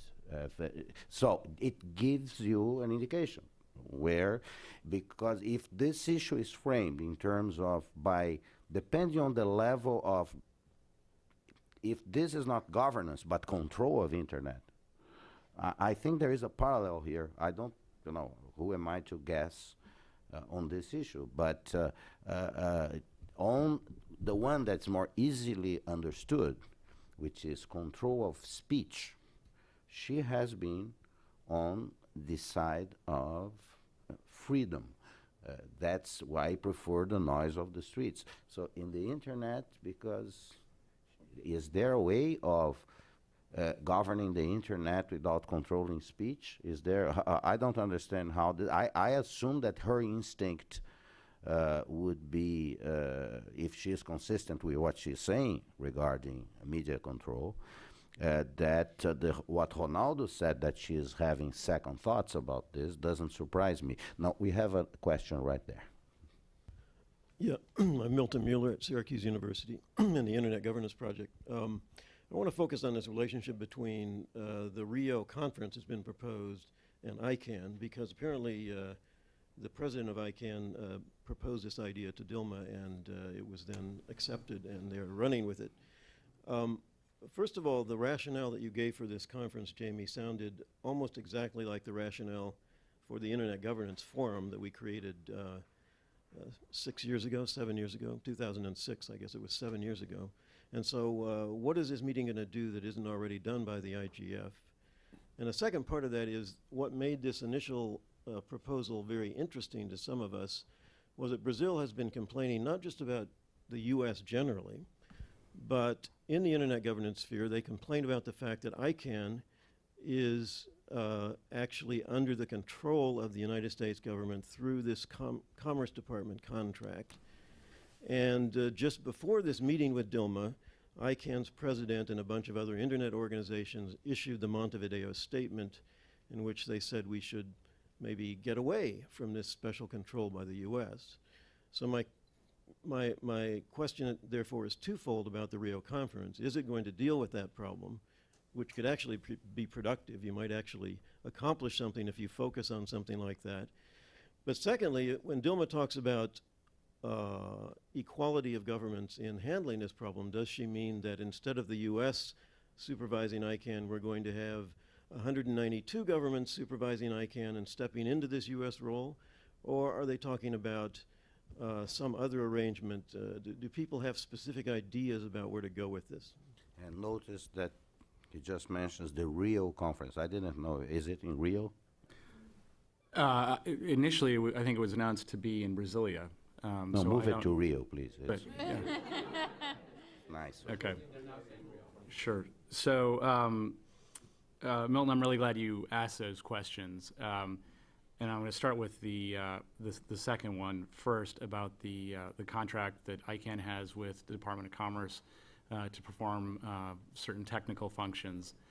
When ICANN was stood up, we had in the original sort of founding documents, even before it, there was a directive from President Clinton to turn over the management of the DNS to the private sector.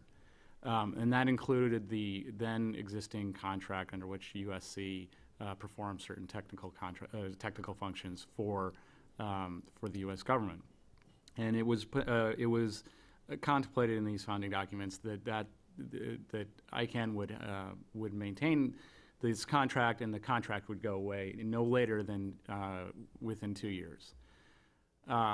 It's obviously been longer than 2 years. Fast forward to 2011, when the Department of Commerce put the contract out for bid again, and we bid on it. And before that, they put it out for bid. They had they solicited comment on the IANA functions and how they should be run. And we stated very clearly we thought a glide path needed to be developed under which we get away from a contractual relationship. We were joined by many countries and governments, including Brazil. We are continuing to pursue this because it is not consistent with the multi-stakeholder model for these functions only to be overseen by the U.S. government. So some people saw the Montevideo statement as saying, well, now that as a result of Snowden affair, we want to get rid of our relationship with the U.S. government, and it's inaccurate. That's not what was said. It's also not correct, given the whole history. So we suspect that at the Rio conference that the IANA contract will become an issue, and that as others contemplate sort of internet cooperation more generally in dealing with some orphan issues, what does it mean for the IANA functions? You asked whether it was contemplated that we would replace the U.S. with 193 countries. The IANA functions contract actually has 3 main functions in it. One is protocol parameters registry, which is sort of basically a registry of internet standards, and we do that in conjunction with the IETF. A possible way of overseeing that would be in direct contractual relationship with the Internet Architecture Board and the Internet Engineering Task Force. The second major function is the allocation of IP numbering address blocks. Again, a possible way of replacing U.S. government oversight is to engage in direct contractual license agreements, relationship with the regional internet registries. And for both of these, there will also be an audit function. The more difficult one is editing the root zone and managing the root zone file. This is the file that maintains the top level domain, so to the right of the dot, and correlates them with IP addresses. And that's both for generic like .com and .org as well as country code. And there would, because of the country code, there would obviously have to be some government involvement. Whether it's exclusively governments, we'll see, but hopefully it will be truly multi-stakeholder. So I hope that answers your question, Milton, and on the replacement. Finally, the IGF. The IGF is a great venue. I wish I were there for the one in Bali that's going on, and it is a terrific venue for discussion and but because it's essentially a talk shop, a number of governments around the world are frustrated because there's no tangible output. They don't get the guidance that they need. Presumably the IGF would continue, but what the summit is going to or conference is going to focus on is how do you set up a process to get answers to questions that that governments and others have. Okay, Pablo, I think you had a question, or? Hi, I'm Pablo. I'm a journalist covering the issues. I just would like to... He's from BBC Brazil. BBC Brazil. To bring it back to the question of spying, and what I think, correct me if I'm wrong, is the reason why President Dilma wanted to have the database, data centers in Brazil, maybe because Brazil could make it illegal for companies to pass on their information to the spying agencies. And I wonder if this is something that, I mean, if we just take out the data center location discussion, of the bill, the issue goes unaddressed. I'm not saying that she's right to suggest that, but how would we then address that problem? Let me try something that you should know about the difficulty Brazil has to dealing with this whole intelligence business. Okay, is that and Carlos, correct me if I'm wrong here, but we know that intelligence in Brazil was used. There is an intelligence service in Brazil that used to, under the military dictatorship, to spy on Brazilians. Okay, and also in Bolivia and in Paraguay, the neighboring countries. Yeah. But there is a major, I think in society in Brazil, there is a major mistrust of the whole activity because it was used by basically an illegitimate government to spy on Brazilians. For instance, Ricardo Senes is going to host something very important on November 6th. It's very good that at this University of São Paulo forum that he holds, he has invited the director of the Brazilian Intelligence Service and start a dialogue. This has to happen. It has to come out and talk to people about this, because without that we are not going to overcome this difficulty we have in Brazil even in democracy in Brazil. More recently, there were cases where prosecutors, there were all kinds of telephone tapping and selective disclosures of stuff for clearly political motivations. And this keeps happening. Yeah, and so this is a very difficult area that Brazilian society itself has to engage in and resolve.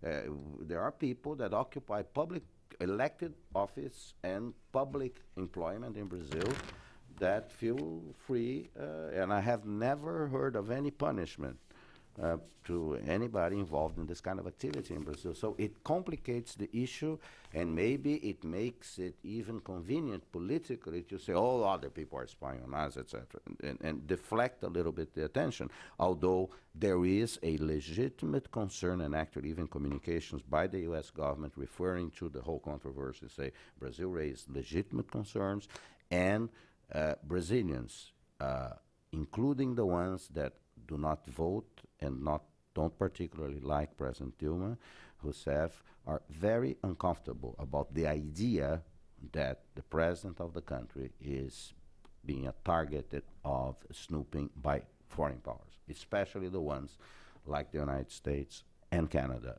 that Brazil see as friendly nations. But trying to answer your question, you have a good point.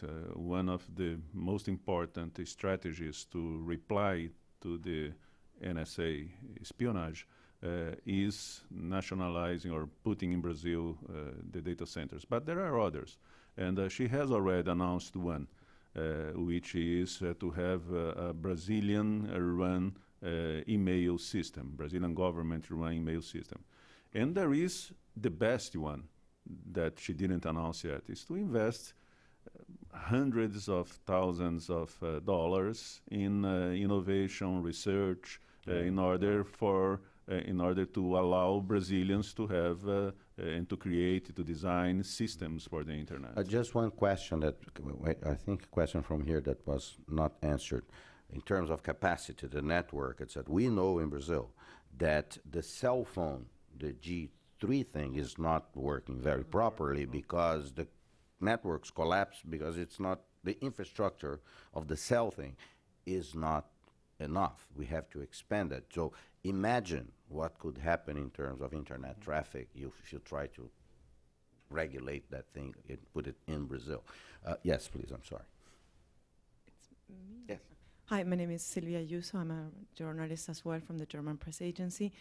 And a bit keeping up with the same question with the NSA, my question is, also given Brazil's background with the spying on their own citizens, is it really a good answer to, from foreign spying to nationalize something, to put it in a country? I mean, maybe it's not in Brazil right now with a strong democracy, but is that an answer that might not be dangerous also for other countries to copy, to say, we're going to put our things in our nation?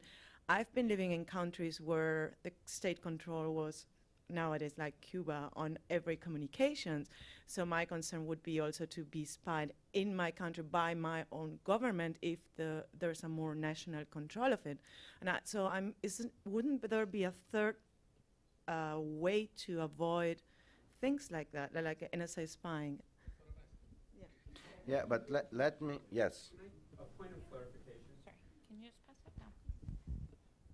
A point of clarification. The proposal on the table in Brazil to add to Marco Seville is not forced data localization, it's data mirroring. So that data that flowed back and forth between services in other countries, anything that came from or going to Brazil would also be cached and saved in Brazil. So it wouldn't do anything to prevent, it wouldn't do one thing to prevent the any NSA, and if you were talking about doing it in pure localization, you would be cutting off Brazilians from all the internet services of any companies that aren't located in Brazil. So, I mean, could it technically work? You could always make something technically work, but would Brazilians end up being second-class citizens and getting all of the services coming into Brazil 5 years later than they're currently getting them? Absolutely. No, and there is another thing that I read somewhere. It's, if you do this, it doesn't ensure that people that want to spy on you won't be able to. They were spying on you because the spying is done through, I don't know how it's done. It's satellite, it's, there are all kinds of ways of doing those things. And it doesn't depend, the database may be whatever it is, who else.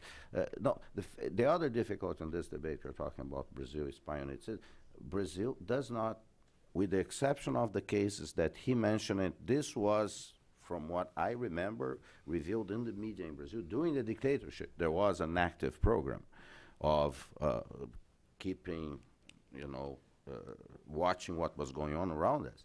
I don't know now. It is alleged in Brazil that Brazil does not do international spying. It is the same thing is said about Mexico.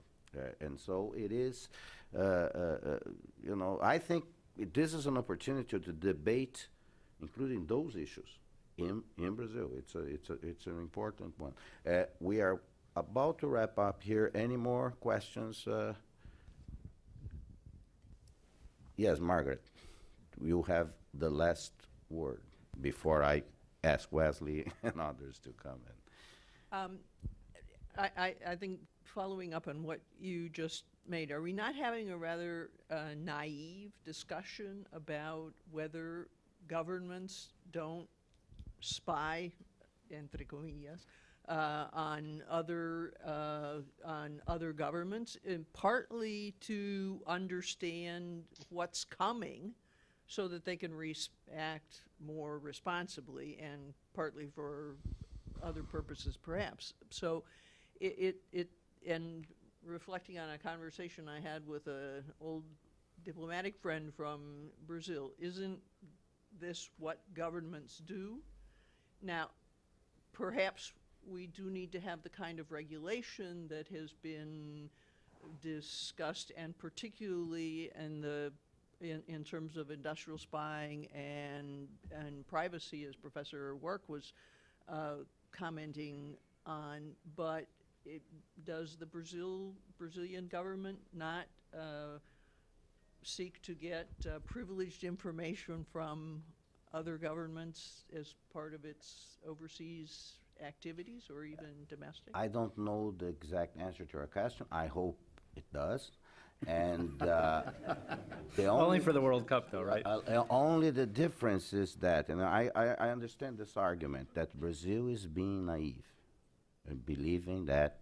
But if you are going, I understand this, you know, but countries that spy on other countries, and I assume there are some diplomats here, they are expected not to leak, because they create, and it's, I believe, I know nothing about this, I have always been a journalist. My mission in life is not to hold information, it's to spread it, as, you know, it's for the public use. I think that if you are in a professional activity on behalf of a nation to do this kind of thing, you should do it professionally, and do it in a way that you do not, privatize some functions of this, in terms of background checking of people, etc., because you can create problems. So, you know, before preaching on Brazil about them being naive, I think people should all do their jobs professionally, and because this has indeed created some unfortunate difficulties, as I think Kelly was saying at the beginning. There was a lot of effort, and sincere effort, in my view, on the part of President Dilma Rousseff, on the part of President Obama, to mend relations, to put this relationship, and I think they were about to start some very interesting things in what a dear friend of ours, Luigi Einaudi, calls strategic engagement between those two very important nations in the Americas. So it is a very costly incident for, I think, all interested and involved. Now, I would like to invite Wesley, if you would like to come back and make some final observations about what you heard, and because we are going to wrap up now.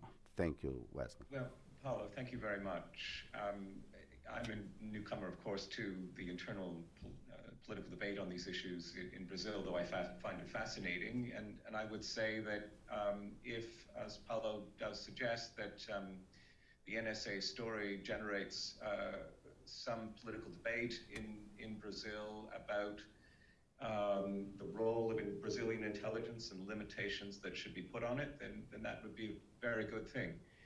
In terms of the sort of naivety question, which I think is a good one, you know, I think everyone should understand that governments spy on other governments, and this is not against international law, and it's not against international norms, and it's not going to be stopped. If Brazil, both its government and its people, want to do something about this in the context of Brazilian-American relations, there are two things it seems can happen. The Brazilian government can talk to the American government about the targeting of Brazil, talks which I assume are underway already, if not planned for the future. And I'm sure similar talks will take place and should take place between Brazil and Canada. And that's one way to control at least the scale of intelligence being conducted by one state against another, simply by saying, we think this is too much, and we don't understand why you're doing it, it's unfriendly. The second thing, of course, that governments can do to control intelligence directed against them is to get better at security, at protecting their own information. This is a form of professionalization, as Paulo suggests. But this is all, you know, it's essentially counterintelligence. It's long been part of what governments do alongside the more aggressive intelligence gathering. I think the real issue that comes out of the Snowden revelations on intelligence gathering in Brazil really has to do with the extent to which the internet is penetratable by global intelligence gathering agencies and what's to be done about that. And I don't think, to be honest, there's any obvious answer to that. And I think, frankly, from an outsider's, and I apologize for this perspective, the Brazilian reaction in terms of creating a kind of nationalized data center capacity is simply political rhetoric. It's technologically unfeasible, and it would certainly not stop what I presume it is intended to stop, which is intelligence gathering against it. So I do hope that, for the sake of everybody's sanity, that particular idea gets dropped. But there is a larger issue about keeping the internet open and available, and this is where internet governance becomes a very two-edged sword. We want the internet to work well. I don't think we want the internet to be governed, and particularly not in the way that states like Iran or Syria or China or Russia want to govern the internet. And I hope, frankly, that Brazil doesn't want to govern the internet in that kind of way either. Okay, thank you very much. Ricardo Senes.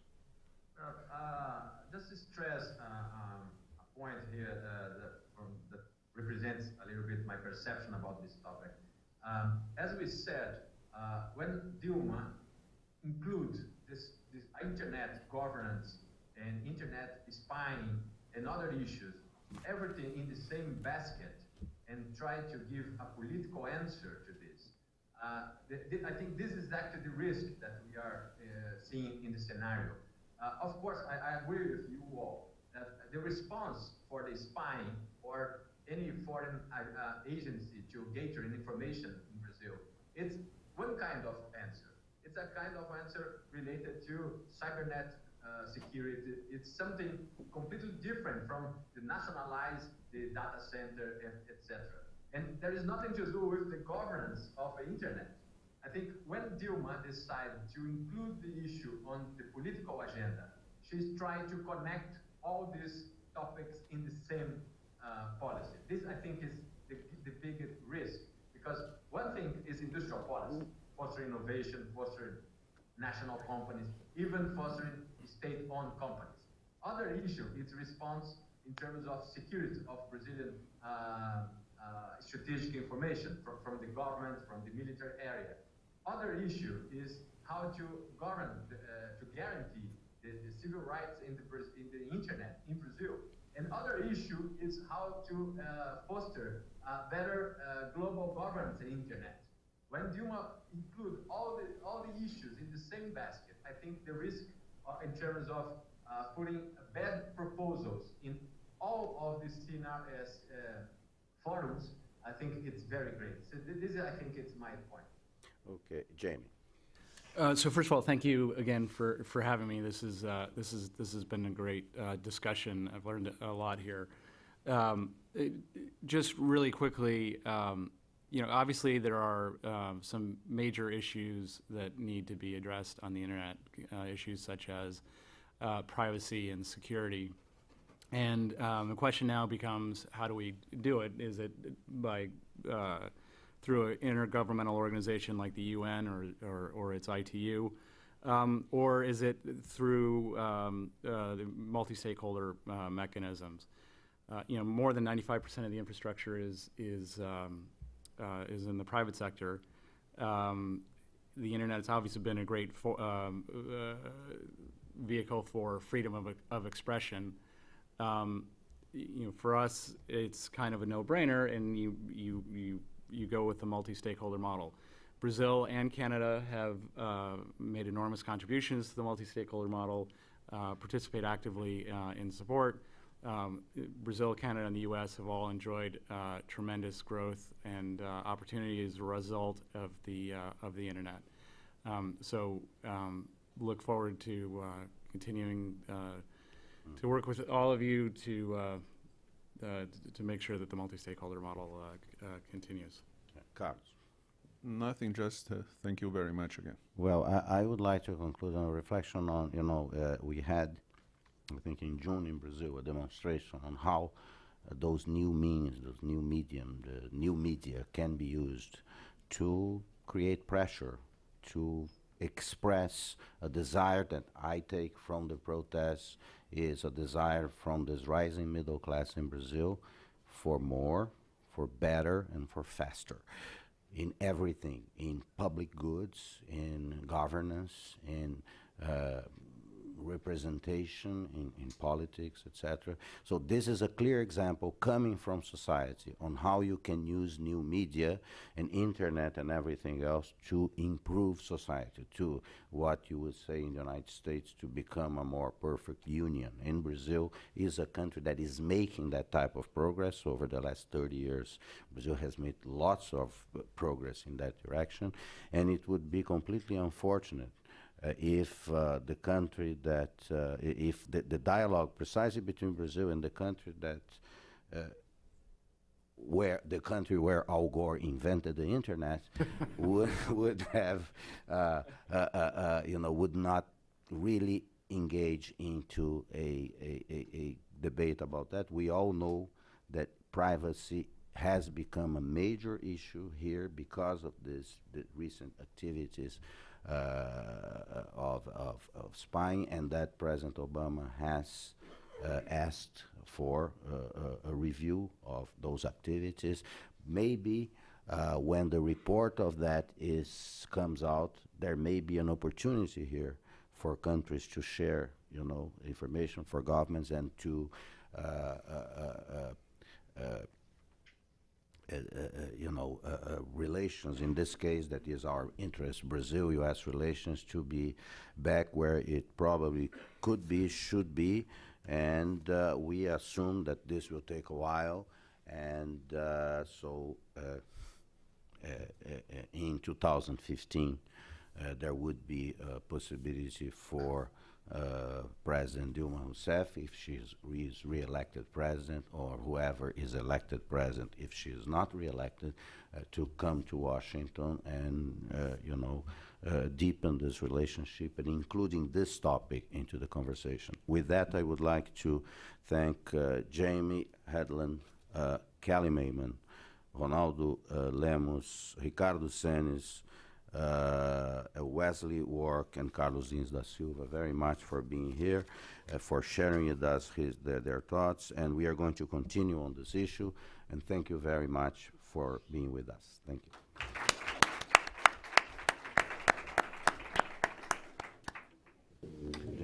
Thank you. Really enjoyed it. Yeah, you know, we have to keep doing this. Yes. Oops, do I have a card?